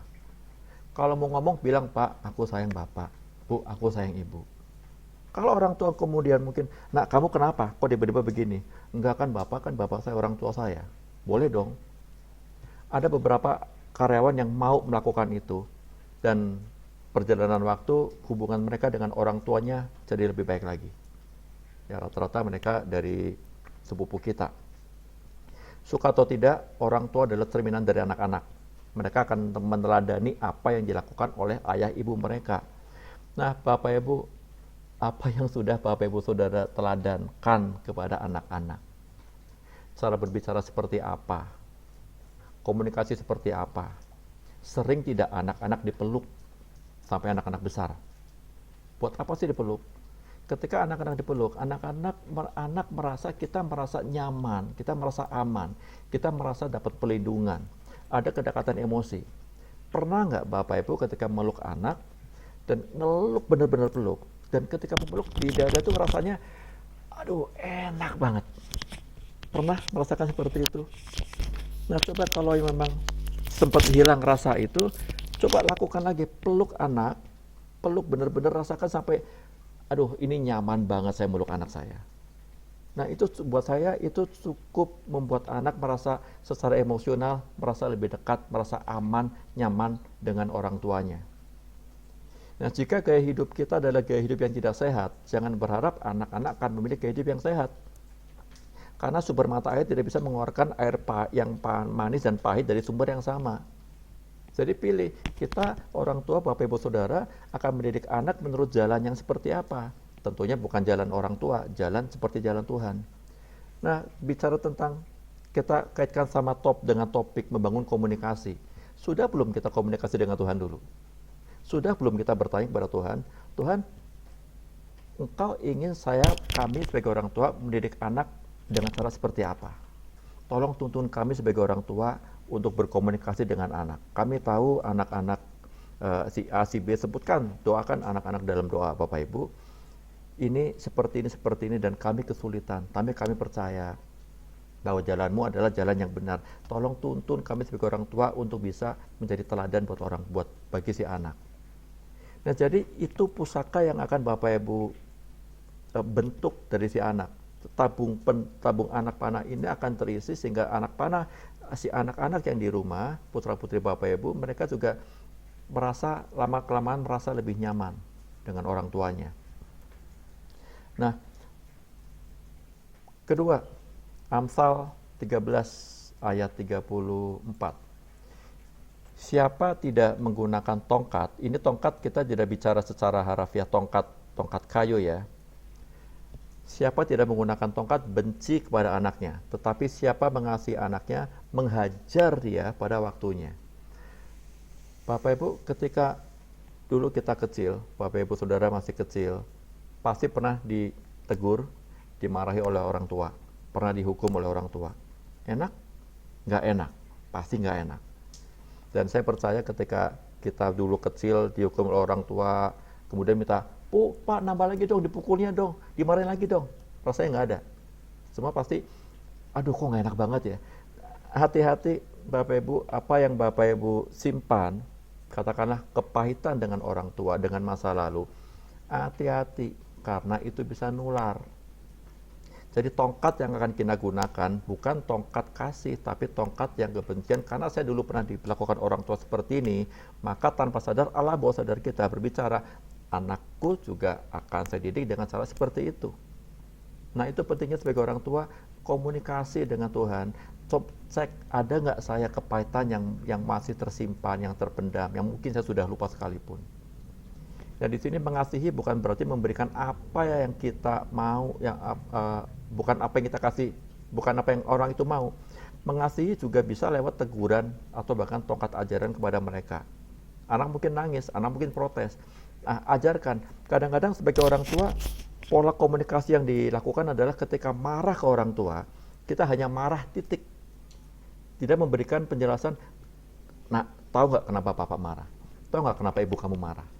Karena kamu ini nih, berikan penalaran. Kadang-kadang kita hanya memberikan tongkat, hanya memukul saja, tapi tidak dilus-lus. Kita hanya marah, tapi tidak memberikan penalaran kepada si anak. Bapak marah ke kamu karena tadi kamu seperti ini. Tahu kesalahan kamu? Tahu bahwa itu tidak baik dilakukan? Nah itu tadi nilai moral, nilai sosial, nilai agama. Di situ ditanamkannya. Mungkin anak akan protes, tapi setelah dimarahin, tolong peluk si anak. Bagi peran suami dengan istri, bapak dengan ibu. Kalau bapaknya lagi marah, kalau ibunya salah satu lagi marah, yang satu jangan ikut-ikutan. Kadang-kadang bapaknya lagi marah, ibunya ikutan, memang brother kamu tuh kurang ajar, ikut nambahin. Ya, bikin anak makin pahit hidupnya. Dan tanpa sadar, kita tidak memberikan penalaran kepada si anak. Kenapa sih saya dimarahin? Kan saya nggak ngerti. Kan gini kan boleh. Bagi anak begitu boleh. Tapi anak kadang-kadang tidak sadar bahwa itu salah loh secara norma sosial, secara norma agama tidak baik, secara moral tidak baik. Nah sudah belum? Kita sebagai orang tua mengajarkan itu kepada anak-anak. Jangan-jangan kita hanya bisa marah, tapi tidak mengobati. Tolong Bapak Ibu, siapapun, ketika marah ke anak, jangan cuma marah dan menimbulkan luka. Setelah marah, panggil anak, bicara baik-baik. Kalau tadi bapaknya yang marah, ibunya panggil. Ibunya diam aja dulu. Diam. Setelah bapaknya selesai marah, udah jangan terlalu lama marahnya. Marah jangan terlalu lama. Dan marah tidak perlu ngebentak, tidak perlu dengan suara yang keras. Kadang-kadang ada orang tua yang dia cuma diem, matanya agak melotot. Anak tahu, oh bapak saya marah, ibu saya marah. Saya tidak jadi lakukan itu. Jadi ketika salah satu sedang marah, tolong yang satu entah bapaknya entah ibunya, setelah selesai, nak sini nak, ibu mau ngomong, nak sini bapak mau ngomong. Sambil dipeluk, ngomong, tahu nggak kenapa kamu dimarahin? Tahu nggak kenapa bapak marah sama kamu? Tahu nggak kenapa ibu marah sama kamu?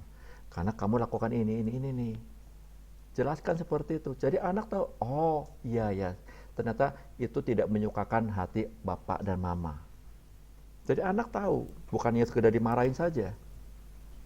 Tongkat boleh digunakan, tetapi tolong hajar bukan sekedar memukul, bukan sekedar memarahi, tapi juga ajarkan ini yang tidak boleh kamu lakukan. Ya, jadi paham ya anak ya.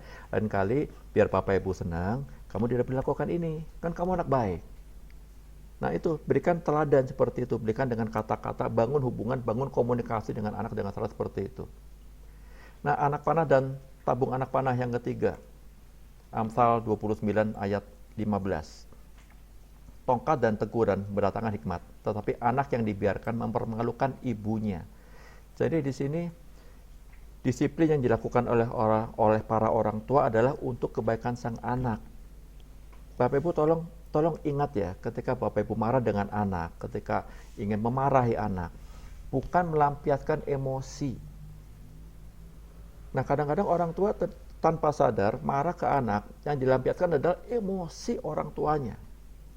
Fokusnya bukan kepada mengkoreksi perilaku anak, tapi kesempatan orang tua melampiaskan emosinya. Nah itu yang akhirnya membuat anak kepahitan dengan orang tua. Itu yang akhirnya membuat anak merasa dia mulai renggang hubungan dengan orang tua. Nah jadi bisa dicek sekarang, nanti malam boleh evaluasi ya suami istri, saling koreksi. Selama ini kita mendidik anak gimana ya? Anak-anak nggak dekat dengan bapaknya, dengan ibunya. Itu kenapa ya? Jangan-jangan ada cara kita yang salah di masa lalu. Dan membiarkan anak berlaku buruk atau mengembangkan gaya hidup yang buruk pun tidak hanya merugikan mereka, tapi juga membuat nama Bapak Ibu sebagai orang tua akan jadi buruk di mata banyak orang, di mata sekitarnya, di mata masyarakat sekitar. Jadi disiplin perlu, menggunakan tongkat teguran perlu, tapi tongkat itu digunakan untuk mendatangkan hikmat, bukan untuk mendatangkan kepahitan dari anak-anak. Mulai bangun hubungan dengan anak-anak, mulai bangun lagi komunikasi yang terputus. Buat apa? Agar anak tahu, oh ternyata bapak ibu saya dulu marah seperti ini, itu karena sayang pada saya. Jangan sampai terlambat, mumpung masih bisa. Saya percaya tidak ada kata terlambat kok. Asal kita sebagai orang tua mau memperbaiki pendekatan kita kepada anak-anak. Nah jadi apa yang harus dibangun antara orang tua dengan anak?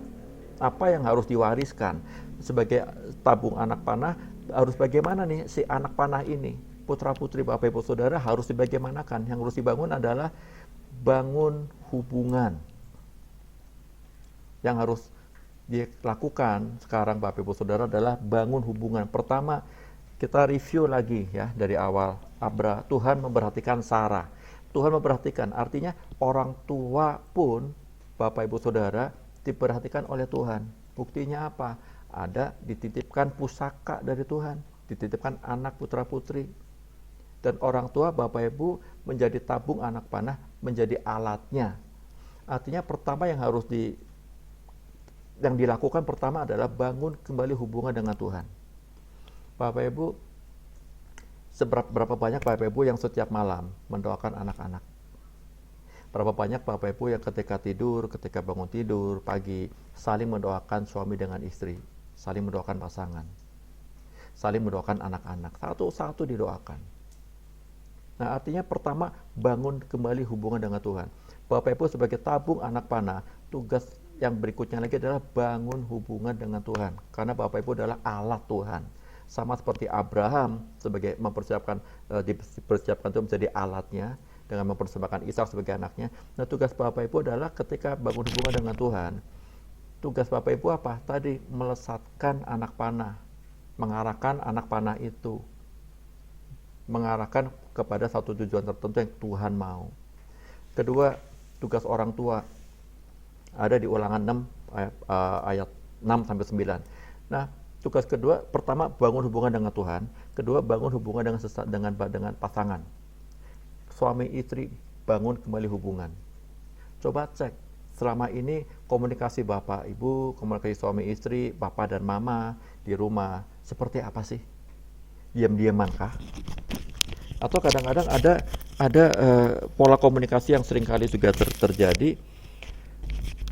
Saya kesel sama pasangan, saya diem, berharap pasangan saya ngerti. Bapak Ibu mohon maaf, pasangan Bapak Ibu bukan ahli nujum yang bisa membaca pikiran. Yang dengan Bapak Ibu diem, kemudian kamu harusnya ngerti dong kalau saya diem dong, karena aku kesel sama kamu. Nah, bangun hubungan dengan orang tua, sebagai suami istri, bangun hubungan dulu. Hubungannya kemana? Nanti ketika suami istri ini bisa akur, bisa satu suara, bisa satu chemistry, bisa satu frekuensi antara suami dengan istri, antara bapak dengan ibu. Yang ketiga, bangun hubungan dengan anak. Sepakati, kalau anak ini melakukan kesalahan, siapa yang akan menegur? Setelah menegur, satu lagi siapa yang akan memberikan pengertian, pemahaman. Jadi tiga hubungan yang harus Bapak Ibu bangun. Pertama, bangun hubungan dengan Tuhan, karena Bapak Ibu sebagai alat Tuhan untuk mendidik si anak, mendidik pusaka anak panah yang dititipkan oleh Tuhan sebagai warisan. Kedua, bangun hubungan suami istri, ayah dengan ibunya, Bapak Ibu di sini saudara, bangun hubungan komunikasi kembali, mulai saling berdoa bersama-sama setiap malam, bangun mezbah keluarga. Kalau perlu setiap seminggu sekali adakan waktu khusus, terserah mau jam berapa, mau hari Minggu atau Sabtu, bangun mezbah keluarga. Ada perjamuan kudus kecil-kecilan di situ. Anak-anak semua dikasih giliran untuk berdoa. Jadi ketika orang tua sudah bisa satu suara, membangun hubungan dengan anak itu jauh akan lebih mudah. Karena orang tua sudah tahu, oh tabung anak panah kami sudah penuh dan kami berbahagia. Kan tadi dikatakan, berbahagialah orang yang membuat penuh tabung anak panahnya.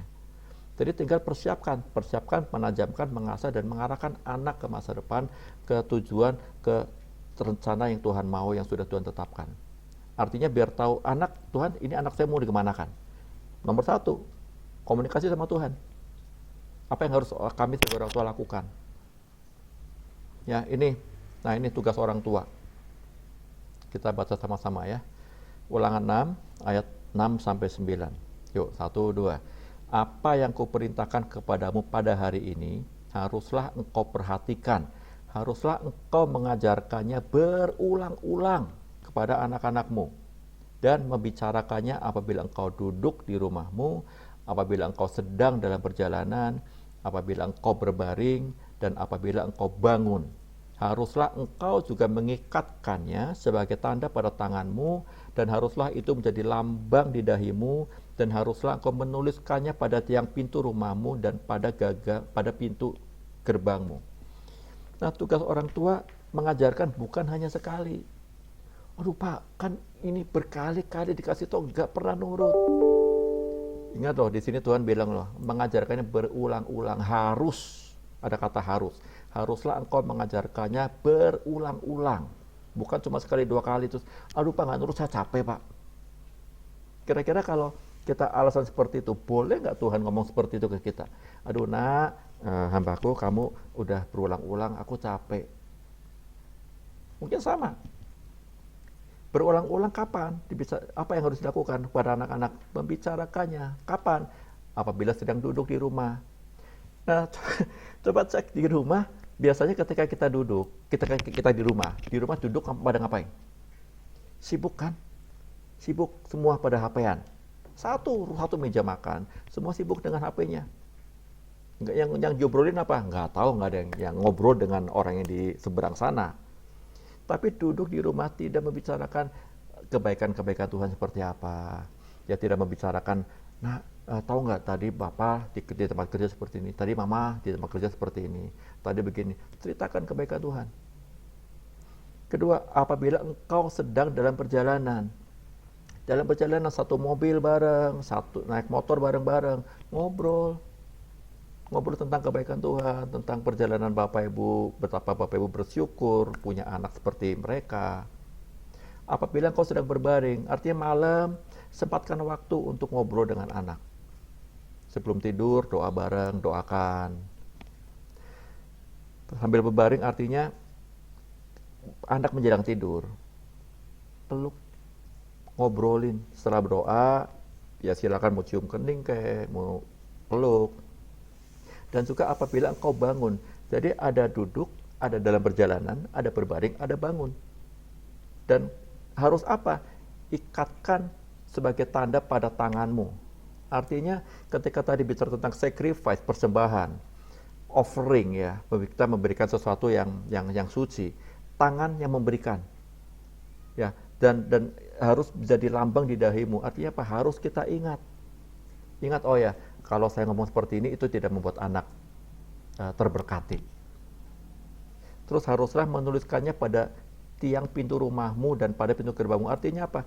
Artinya ketika kita keluar rumah, kita masuk ke rumah, kita harus ingat bahwa tugas saya sebagai orang tua untuk membicarakan tentang kebaikan Tuhan, untuk membangun hubungan dengan anak, untuk membangun hubungan dengan keluarga, membangun hubungan dengan Tuhan.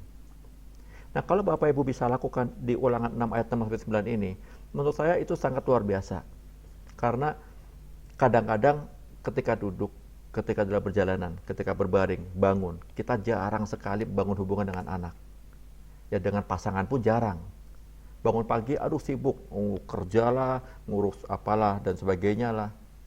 Akhirnya kita lupa bahwa kita sebagai orang tua, Bapak Ibu sebagai orang tua, sebagai tabung panah, harus memenuhi tabung panah itu dengan buah-buah roh tadi.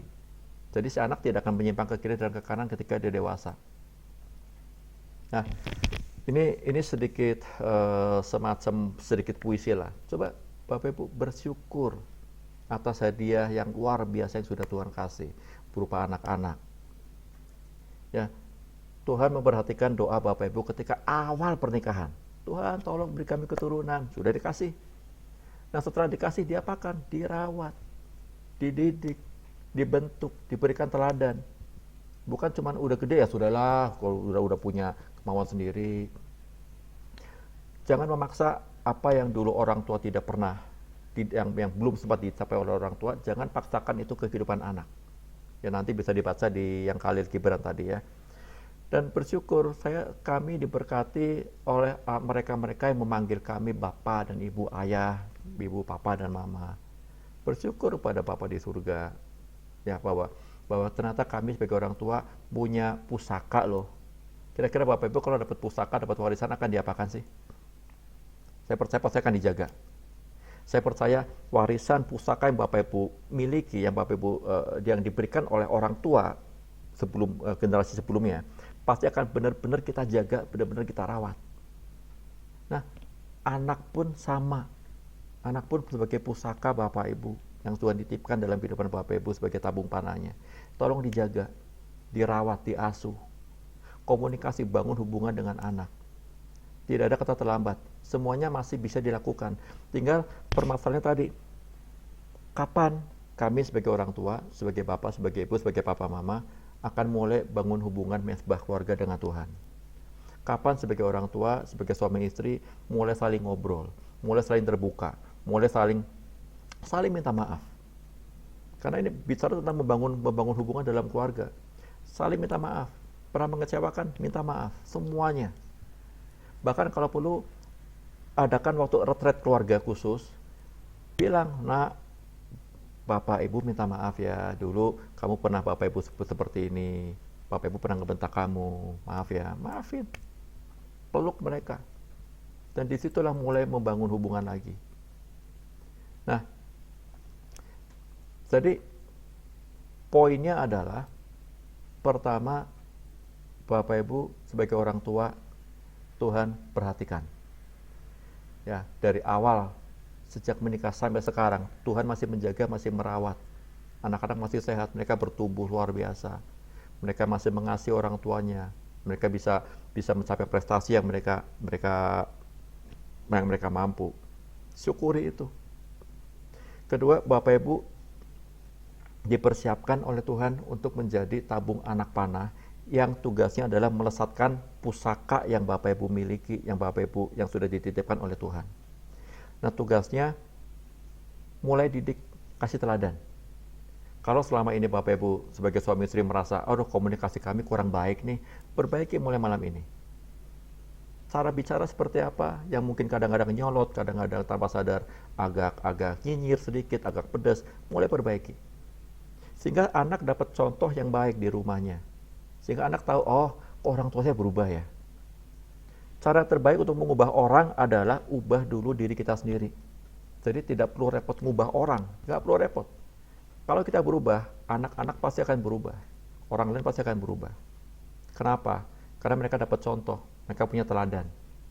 Dan disitulah Bapak Ibu akan bisa melihat, bisa tahu seperti lagu tadi, bersama keluarga kita akan melayani Tuhan.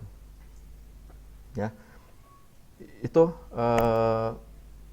yang bisa saya sharingkan pada kesempatan pada malam hari ini. Oke, silakan kalau ada mau diskusi, kita tanya jawab. Mungkin ada yang kurang jelas. Silakan. Ada? Oke, terima kasih Pak, luar biasa. Tadi beberapa sharingnya mengingatkan saya juga, gitu. Tadi kalau misalnya orang tua tuh menurunkan secara tidak langsung pada anaknya, gitu. Tadi kalau Bapak lihat di belakang Ibu Gembala, Ibu Naomi Chandra itu anak saya yang lagi jubalitan, kelihatan kakinya aja, gitu. Yeah. Gitu. Mungkin dari Pak Jemaat atau Bapak Ibu yang ingin bertanya, silakan. Kalau tadi Pak Julius kan sempat berapa kali bilang bahwa membangun pola komunikasi, ya kan, membangun pola komunikasi, gitu. Sebenarnya sih saya pribadi masih rada bingung gitu, pola komunikasi itu, karena pendapat saya secara pribadi adalah ketika anak itu SD, ketika anak itu mungkin SMP, SMA, atau kuliah, pola komunikasinya kan pasti beda tuh Pak, kalau menurut saya, gitu. Ya kan, kira-kira pola komunikasinya tuh gimana? Karena rata-rata nih yang ada di sini, anaknya tuh sudah menjelang kuliah, sudah kuliah atau SMA, gitu. Ya. Sebagian sih sudah besar. Gitu. Pola komunikasinya tuh yang kayak gimana gitu, yang untuk anak seumur itu kan rada sulit nih. Ya. Gitu, kita kayak tadi punya komunitas sendiri, punya mainan sendiri, punya gadget sendiri, gitu. Kurang lebih seperti itu, Pak. Ya. Jadi pola komunikasi memang kita perlu cara komunikasi yang berbeda. Ketika anak sudah beranjak SMA dan ada yang sudah kuliah atau mungkin masih kuliah. Pernah tidak kita sebagai orang tua, Bapak Ibu Saudara sebagai orang tua terlibat dalam aktivitas anak? Misalkan anak sedang bikin PR, bikin tugas dan sebagainya, pernah tidak mendampingi? Atau tanya, kamu ngapain sih? Lagi ngerjain apa sih? Ada nggak yang bisa Bapak Ibu bantu?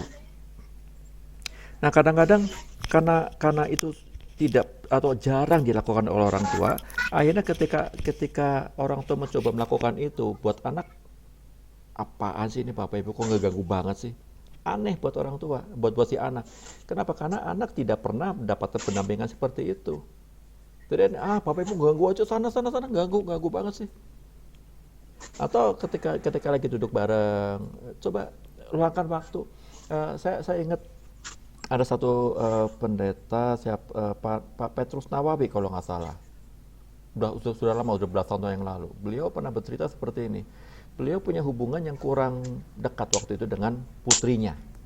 Dan kemudian suatu saat beliau mengajak putrinya untuk ngedate berdua.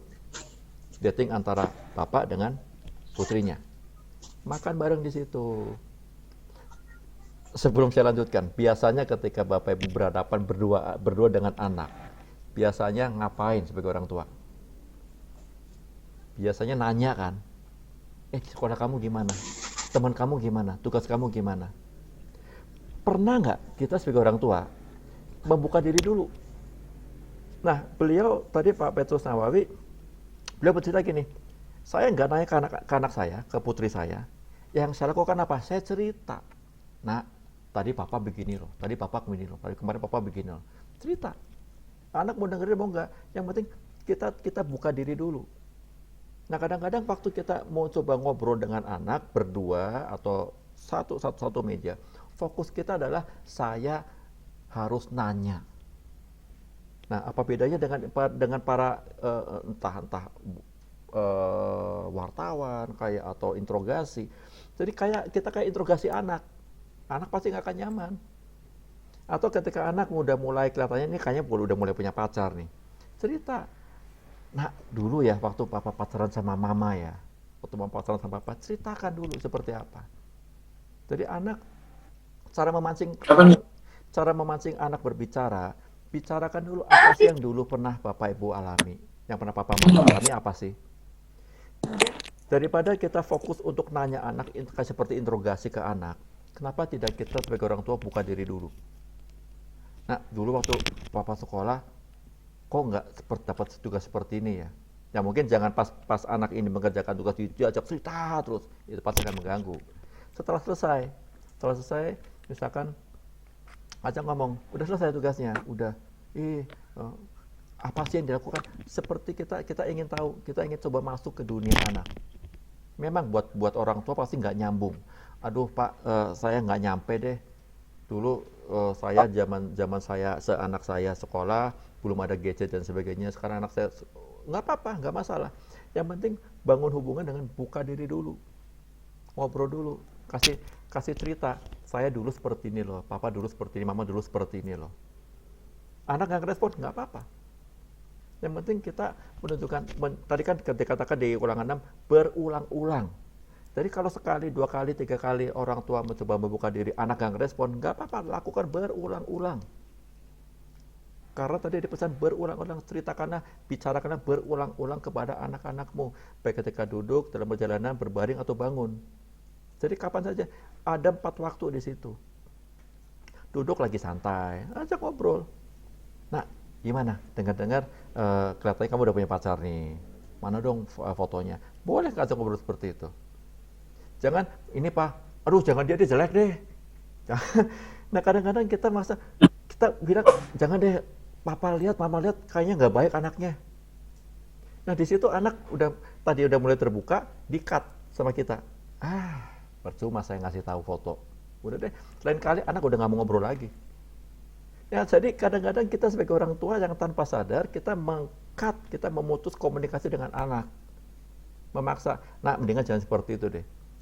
Kenapa kita tidak coba duduk dulu dengerin, nak kenapa kamu milih dia? Apa sih yang membuat kamu tertarik dengan dia? Nah itu jadi pola komunikasi yang perlu dibangun Bapak Ibu Saudara di sini, coba buka diri dulu ke anak. Bicara, memang nggak gampang ya, saya akui tidak gampang ketika bertahun-tahun, belasan, mungkin puluhan tahun, pola komunikasinya seadanya, dan sekarang harus coba mengubah diri. Tapi kan itu, buat saya itu perlu ya, perlu coba dibiasakan lagi gitu loh. Ya jadi bangun lagi hubungan komunikasi dengan anak, coba cari tahu minat dia apa sih, hobi dia apa sih, kesulitan dia apa sih, dan apa yang bisa Bapak Ibu bantu. Kurang lebih seperti itu. Terjawab atau masih belum? Jangan. Putus-putus nggak suara saya? Iya Pak, di sini kan yang mendengar, ya dengar Pak. Di sini kan dia yang mendengar bukan cuma orang tua nih, ada juga yang sudah anak-anak muda mau kuliah atau SMA gitu. Nanti mungkin ada anaknya dari Pastor Dolphin, ponakan saya, kira-kira sebagai seorang anak nih gitu. Kalau yang tadi kan kalau kita kan orang tua sedikitnya mulai mengerti, tapi mungkin kita mau mendengar dari Daryl. Tadi Daryl kalau misalnya tadi yang disampaikan oleh Pak Julius gitu, menurut Daryl nih dari pandangan seorang anak itu kira-kira bagaimana gitu menurut Daryl gitu, itu sudah oke atau ternyata jauh zaman sekarang tuh begini misalnya begitu. Jadi aku pengen tahu, kita pengen dengar nih Pak dari seorang anak tuh kayak gimana gitu, yang sangat-sangat up. Daryl ini tahun depan sudah kuliah dan dia sudah dapat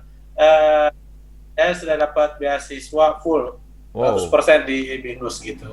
Jadi, ya coba kita dengar dari Daryl gimana nih Daryl? Ya, gitu. silakan. Malam Pak Julius, malam semuanya nih. Kalau aku dari sendiri sih kayaknya bener banget gitu. Aku udah banyak juga denger sih kalau penting banget buat orang tua tuh mencontohkan apa yang harus kita lakukan daripada mereka nyuruh-nyuruh gitu. Dulu kan aku juga sempat kesel gitu, kecewa gitu. Kenapa saya disuruh-suruh? Kenapa kayak gini? Kenapa jangan buang-buang duit lah untuk untuk beli-beli sepatu, untuk beli-beli baju yang harganya ternyata nggak murah. Tapi kan di mindset saya sendiri secara anak tuh kayak, lah ngapain? Kan saya udah sekolah, saya udah kerja keras, kenapa nggak boleh nikmatin gitu? Sampai satu saat orang tua saya tuh ngajarin gitu, kayak ngasih lihat cara berinvestasi. Nah di situ saya ngeliat sendiri gitu, bukan disuruh loh.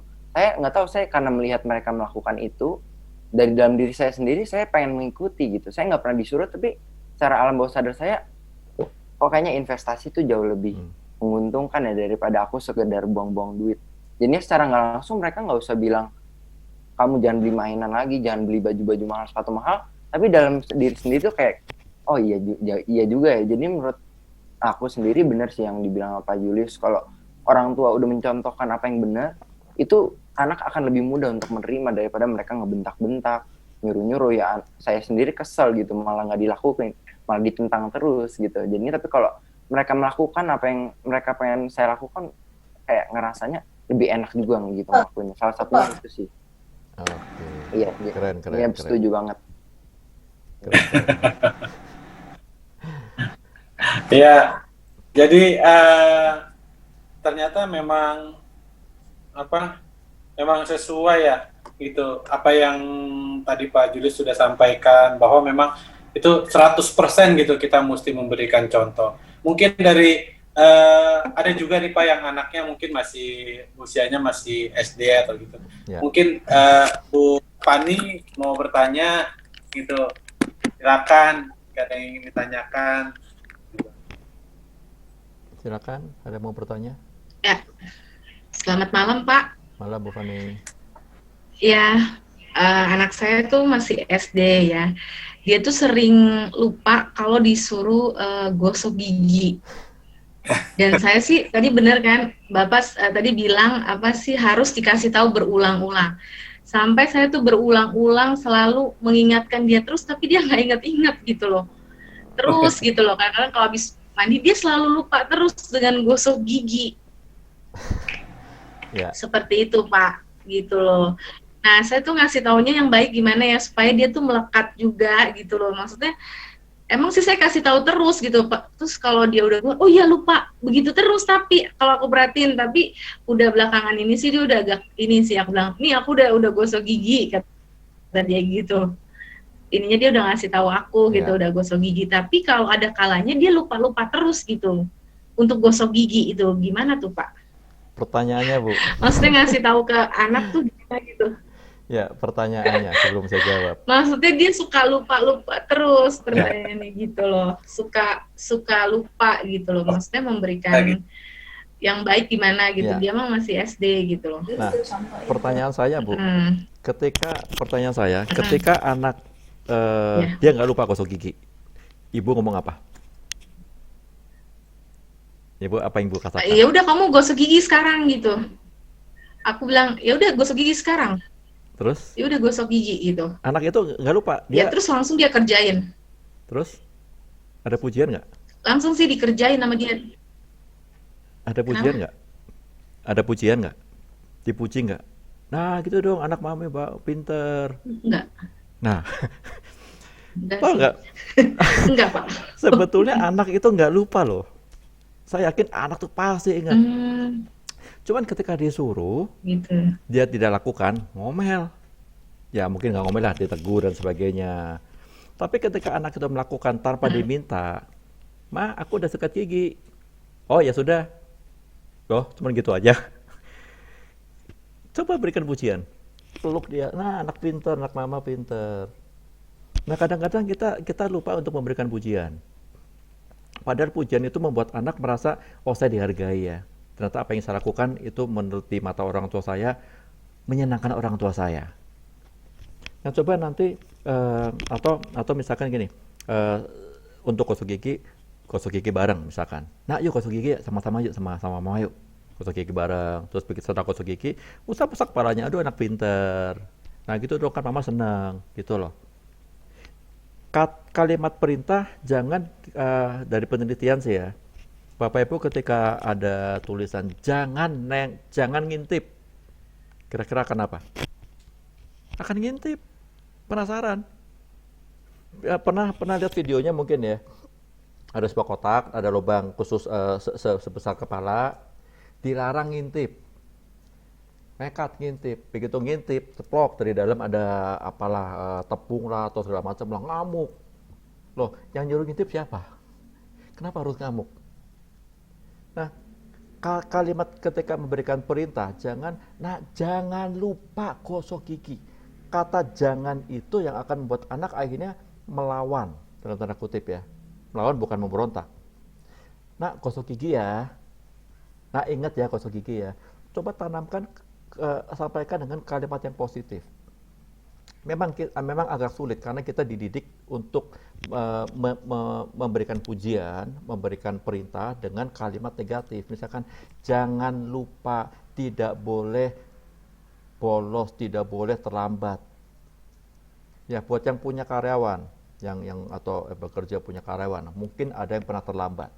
Ketika kita bilang besok lagi tidak boleh terlambat. Besok nggak telat, beberapa hari kemudian telat lagi. Loh kan kamu sudah saya kasih tahu tidak boleh terlambat, kenapa telat lagi? Otak kita tidak bisa menerima perintah negatif. Atau Bapak Ibu pernah lihat lagi berjalanan ada sebuah spanduk atau apa namanya banner, jangan lihat kiri. Terus apa? Lihat. Kenapa? Pengen ada apa sih kok nggak boleh lihat? Sama, nak jangan lupa gosok gigi. Nah, kata jangannya ini diubah. Nak gosok gigi ya. Nak yuk gosok gigi. Nak ingat ya gosok gigi ya. Coba kalimatnya yang diubah dengan kalimat positif. Dan setelah dilakukan, kasih pujian. Kadang-kadang kita nyuruh anak melakukan apa yang kita mau, nggak dapat pujian. Lah, nggak diapa-apain. Ya sudah. Jadi ketika anak itu tidak melakukan apa yang orang tua inginkan, sebetulnya itu adalah bahasa protes. Bu, Pak, aku butuh pujian loh. Masa aku sudah melakukan yang Papa Mama mau, nggak diapa-apain. Peluklah kalau susah untuk memberikan pujian secara verbal, peluk. Nah, pinter, usap-usap kepalanya. Cium keningnya, cium kepalanya. Jadi anak merasa dihargai ketika melakukan apa yang orang tua inginkan, dihargai. Bilang, tuh kan Mama jadi senang, Papa jadi senang. Kalimatnya pertama, kalimatnya diubah jadi kalimat positif. Setelah anak itu lakukan, entah disuruh atau tidak disuruh, berikan pujian. Dan saya yakin Bapak Ibu semua di sini ketika dipuji senang kan? Nah, ada nggak yang melakukan sesuatu nggak dipuji? Ya, kok nggak dihargain sih? Nah, buat anak merasa dihargai dengan tindakan dia. Seperti itu, Bu Fani. Semoga terjawab. Baik, terima kasih Pak Julius. Oke, Pak. Satu lagi ya, Pak. Ya. Nih, Bapak Ibu nih, Pak Julius ini juga suka memberikan satu tulisan sebenarnya. Kalau Bapak Ibu suka baca di Christian Counseling Center Indonesia itu juga banyak ya tulisannya Pak Julius di sana, atau di milis seperti majalah Bunda ya, Ibu dan Anak apa ya, saya lupa, milis majalah itu gitu. Nah itu ini sekarang kita kayak lagi konseling aja nih, gratis pula gitu. Nggak, mau Jadi nanya, emang kok bisa ada di situ, dari mana asalnya tulisannya? Ada di sana, ada di Christian Counseling Center, saya baca ada tulisannya beberapa. tulisannya kayak tulisan Pak Julius gitu. Terus gitu. Ini yang hadir di sini ada juga seperti keluarga Bapak Ramli, anaknya nih sudah bekerja sebenarnya, gitu. Yang mungkin cara mendidiknya kan juga berbeda, gitu. Sudah bekerja, sudah dewasa. Mungkin Pak Ramli bisa kasih tambahan atau masukan, gitu. Seperti gimana nih? Dari apa yang tadi Pak Julius sampaikan, tentu kalau yang sudah bekerja kan tentu beda lagi nih dengan yang masih kuliah. Mungkin kayak tadi, mungkin ujung-ujungnya nanti apa karena pasangan, apa hubungan. Mungkin Pak Ramli bisa kasih ini tambahan atau masukan. Ya, silakan Pak. Oke. Selamat malam. Ya, saya selamat malam juga Pak Julius. Terima kasih telah hadir di tengah-tengah kita ya, dalam memberikan suatu pencerahan buat kita semua sehingga kita bisa mendapatkan pengetahuan yang lebih dan lebih lagi ya. Kalau tadi sudah disampaikan oleh Bapak Temi, memang saya secara ringkas punya putri 2 ya, dua-duanya putri ya. Yang satu yang besar sudah bekerja, nah yang kedua masih kuliah di UPH. Nah, yang pertama yang mungkin saya mau sampaikan, pada saat mereka kuliah, mungkin pada saat mereka kuliah, ada dalam pikiran saya untuk mengarahkan mereka untuk bisa mengambil kuliah atau jurusan yang saya kehendaki. Ya. Tetapi mereka mempunyai pilihan sendiri, dan saya tidak mau mengatur pilihan mereka. Saya membebaskan pilihan mereka. Saya hanya mengarahkan saja bahwa ini adalah pilihan kalian. Nah, kalian harus bertanggung jawab atas pilihan kalian. Ya. Saya terus terang aja, saya suami istri, bukanlah mempunyai latar belakang orang seni. Ya. Tapi anak saya dua-duanya memilih latar belakangnya seni. Anak saya satu dia di bagian yang sudah kerja itu bagian digital visual, dan sekarang kerja sebagai gambar di Ruang Guru Indonesia. Nah, anak saya yang kedua kuliah di UPH jurusan seni musik. Nah, padahal latar belakang kami berdua ini bukan orang-orang keluarga yang seni musik gitu. Nah, tapi memang saya melihat apa yang mereka pilih, apa yang mereka tentukan itu merupakan suatu hal yang baik. Karena saya membebaskan dia, mereka juga bertanggung jawab terhadap apa yang menjadi pilihan mereka. Yang mereka bisa berkuliah dengan baik, anak saya bisa lulus dengan baik juga, dan sekarang dia bekerja di Ruang Guru Indonesia, dan dia menekuni apa yang dia kerjakan dengan baik juga. Ya. Terus anak saya yang nomor 2 juga bisa menekuni kuliahnya dengan baik juga. Ya mungkin next ke depan, saya juga sebagai generasi yang dapat didikan orang-orang jadul ya, yang tentunya harus beradaptasi dengan kondisi keadaan sekarang ini. Ya. Berbeda sekali didikan orang tua saya dulu sama didikan yang harus kami lakukan pada saat sekarang ini. Ya, kalau didikan zaman dulu adalah seperti yang tadi Pak Julius katakan, berupa didikan yang perintah dan perintah. Kamu nggak boleh gini, kamu nggak boleh ini, kamu nggak boleh gini. Kalau sekarang kan seperti tadi Pak Julius katakan, sudah tidak bisa lagi kita berkatakan hal-hal yang perintah ya. Nah, saya juga mesti belajar ya. Usia saya juga sudah mendekati angka 60, tapi saya juga harus belajar bagaimana next kehidupan rumah tangga untuk anak-anak kami ya. Mungkin ini bisa diarahkan juga oleh Pak Julius juga supaya anak-anak kami bisa mendapatkan suatu keluarga yang baik juga. Ya, itu yang mungkin yang saya bisa sampaikan. Oke, terima kasih Pak Ramli dan Ibu. Saya teringat satu cerita.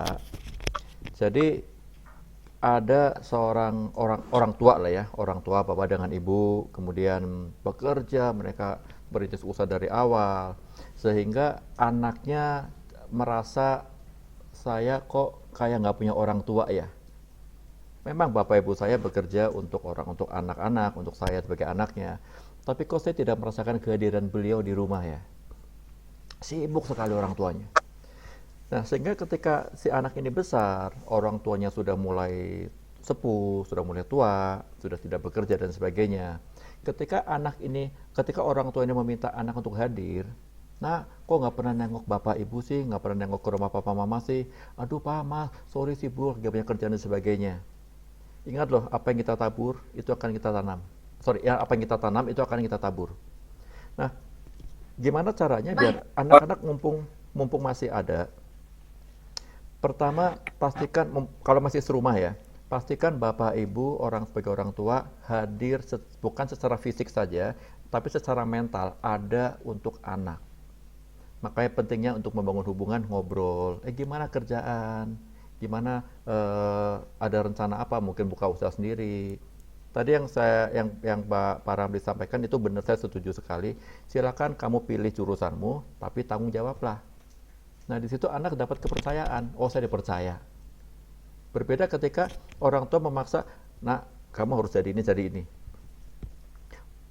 Orang tua saya dulu waktu saya umur belum 2 tahun, pengen saya jadi dokter.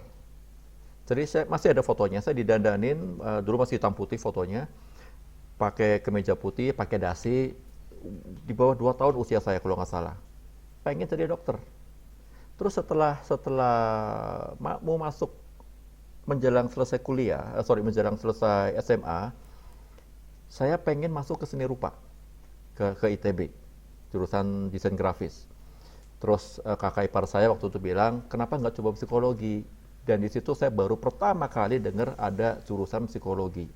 Akhirnya, ya singkat cerita, yang ITB seni rupa saya tidak jadi ikut ujian saringan masuk, saya masuklah di psikologi. Sama-sama dokter. Tapi ya kalau dulu mama saya pengen jadi dokter secara fisik, saya dokter secara jiwa. Nah, mama papa saya tidak pernah maksa. Mau apa silakan. Jadi kuncinya sebetulnya bagaimana anak bisa merasa nyaman dengan orang tuanya, jangan maksa. Kadang-kadang kita dulu pernah dipaksa dan gak enak. Hati-hati, itu tersimpan di alam bawah sadar kita. Kita gak senang dipaksa dan kita belum pulih dari luka masa lalu itu, kita memaksa anak. Ketika anak gak nurut, kita anggap kamu udah papa mama gedein, kok sekarang gak nurut sih, kok rewel sih, kok gak patuh sih. Mungkin cara ngomong kita. Nggak apa-apa kalau bapak ibu pengen anak masuk ke jurusan tertentu, ke perusahaan tertentu, boleh saja. Tapi cara bicaranya, cara penyampaiannya, tanya dulu. Nah, gini, intinya tanyakan dulu, anak pengennya apa sih? Biar kita tahu apa yang ada dalam pikiran anak. Nah, setelah kita tahu isi pikiran anak, baru kita kasih pendapat. Boleh nggak papa mama kasih pendapat? Boleh nggak papa mama kasih masukan? Kadang-kadang, dan ketika anak kita bicara dan anak, gimana menurut kamu masukan papa mama gimana? Ketika anak ini berbicara, tolong orang tua juga diem. Kadang-kadang kita nggak sadar, kita merasa saya lebih tahu loh, bapak ibu udah makan asam garam, lebih tahu, lebih banyak pengalaman daripada kamu loh. Kita motong anak bicara. Akhirnya ujung-ujungnya apa? Papa, mama udah suruh saya ngomong dipotong. Pak, tapi kan kamu gak ngerti, papa mama lebih ngerti. Akhirnya itu yang membuat anak merasa, percuma deh saya ngomong sama papa mama, nggak mau dengerin saya. Saya ngomong belum selesai, dipotong. Giliran papa ngomong apa, saya mau motong, dimarahin. Itu kan pola komunikasi. Yang tanpa sadar, kita lakukan ke anak-anak gitu loh. Biarin, dengerin. Selesaikan anak bicara. Oh gitu. Nah, boleh nggak papa mama ngasih masukan? Menurut pandangan papa mama sih ya, ini seperti ini, ceritakan. Gimana menurut kamu? Kalau anak bilang, Pak, makanya enggak deh, aku pengen kesini aja deh. Oh ya sudah, nggak apa-apa. Tapi kamu tanggung jawab ya, itu pilihan kamu ya. Kamu harus selesaikan itu. Nah, gitu. Hadirlah secara mental, bukan cuma secara fisik. Ada secara fisik, ada sebelahan, tapi sibuk dengan gadget. Kan berarti hadir secara fisik, secara mental, entah ada di mana gitu. Ketika ada di anak, biasakan ketika lagi kumpul keluarga, suami, istri, papa, mama dengan anak-anak, dimanapun juga, tolong biasakan handphone disimpan. Karena lebih penting kita berbicara dengan orang yang di depan, daripada orang yang di seberang sana yang nggak kelihatan di depan mata kita. Nah, itu akan mengajarkan anak untuk menghargai lawan bicara kita. Saya ketika pergi sama anak saya pertama senang nonton dulu. Nah, ketika nonton, biasa sebelum nonton makan dulu lah. Makan saya tidak biasakan untuk sambil main HP di depan anak. Kecuali memang harus saya balas. Saya bilang, nama anak saya Axel. Sorry papa mau balas ini dulu. Udah saya balasin, udah saya masukin kantong lagi. Jadi saya fokus kepada anak yang ada di depan. Nah, biasakan seperti itu. Dimanapun Bapak Ibu berada, ketika ada anak, ada apalagi dengan suami istri di rumah, ya bawa ngobrol. Ngobrolnya sama yang ada di sampingnya. Yang di samping didiemin, yang di luar sana yang nggak kelihatan jejak ngobrol. Nah, kan artinya kehadiran kita secara mental jauh lebih penting daripada kehadiran secara fisik. Tapi yang tadi Pak Ramli sampaikan itu saya setuju. Oh ya sudah kamu ambil itu, tanggung jawablah di situ. Nah, biar anak pada dekat gimana? Hadir bukan secara fisik saja, tapi secara mental. Ya, sering peluk lah. Cara terbaik sering peluk. Atau kalau anak apa sih? Ya nggak apa-apa. Berulang-ulang.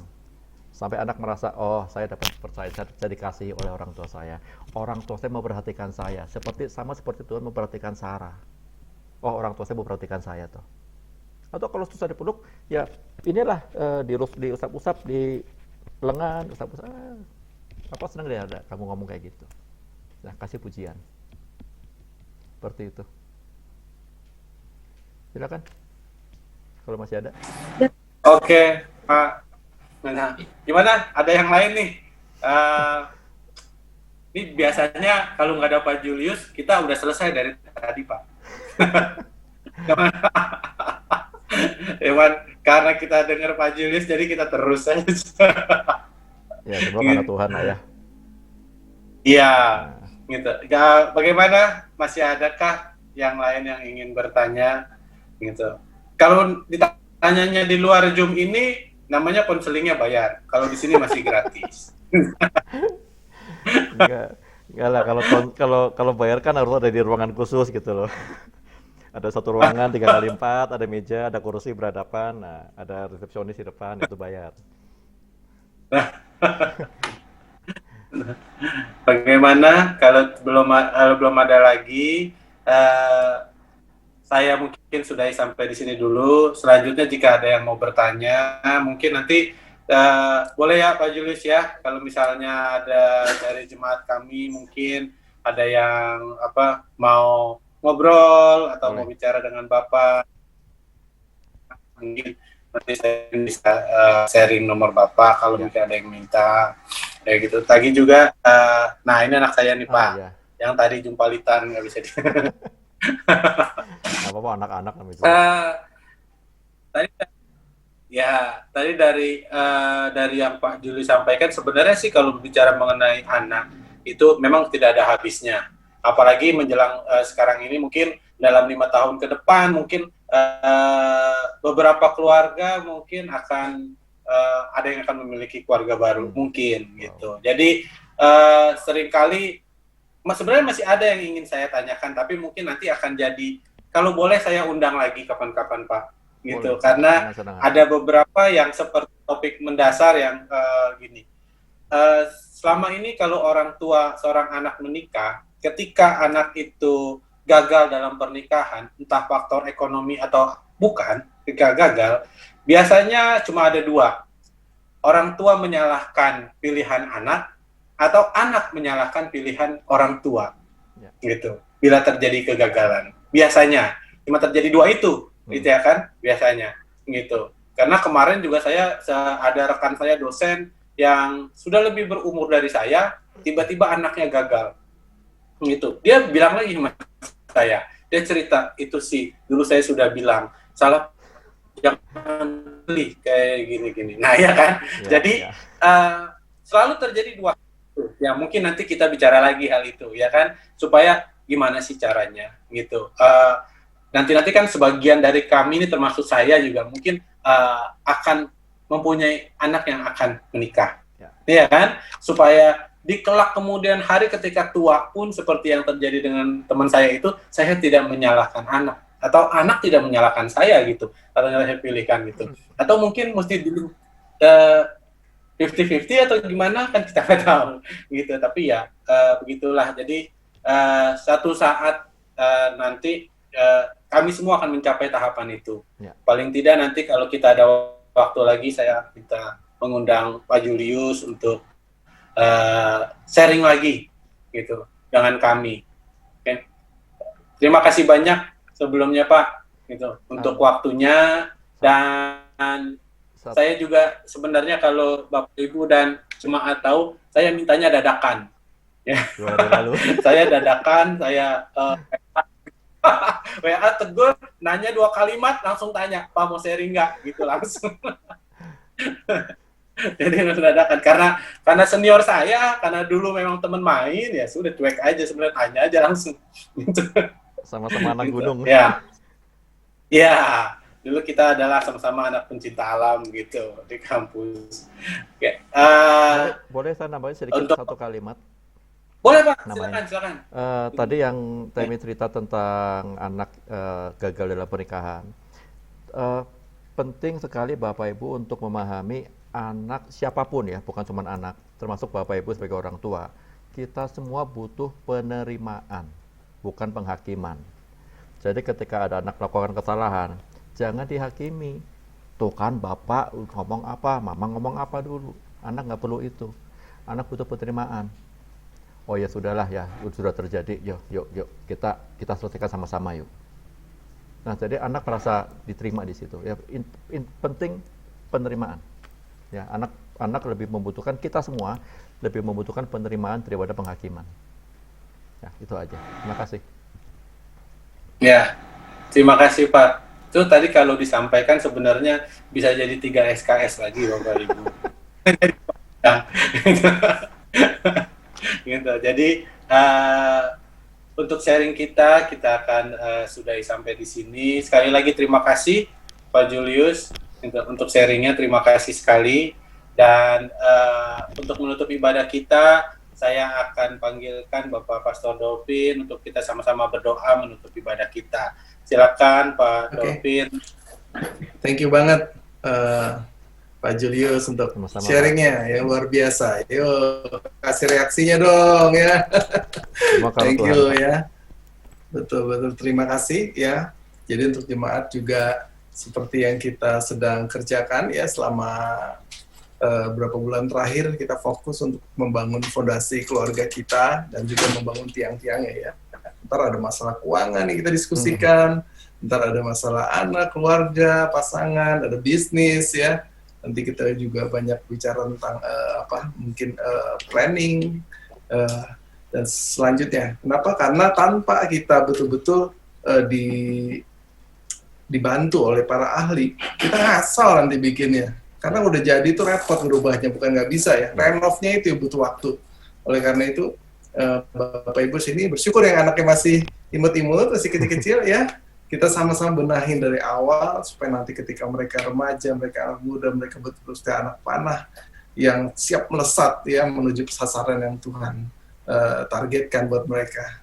Oke, yuk kita berdoa sama-sama untuk menutup acara kita malam hari ini. Mari kita berdoa.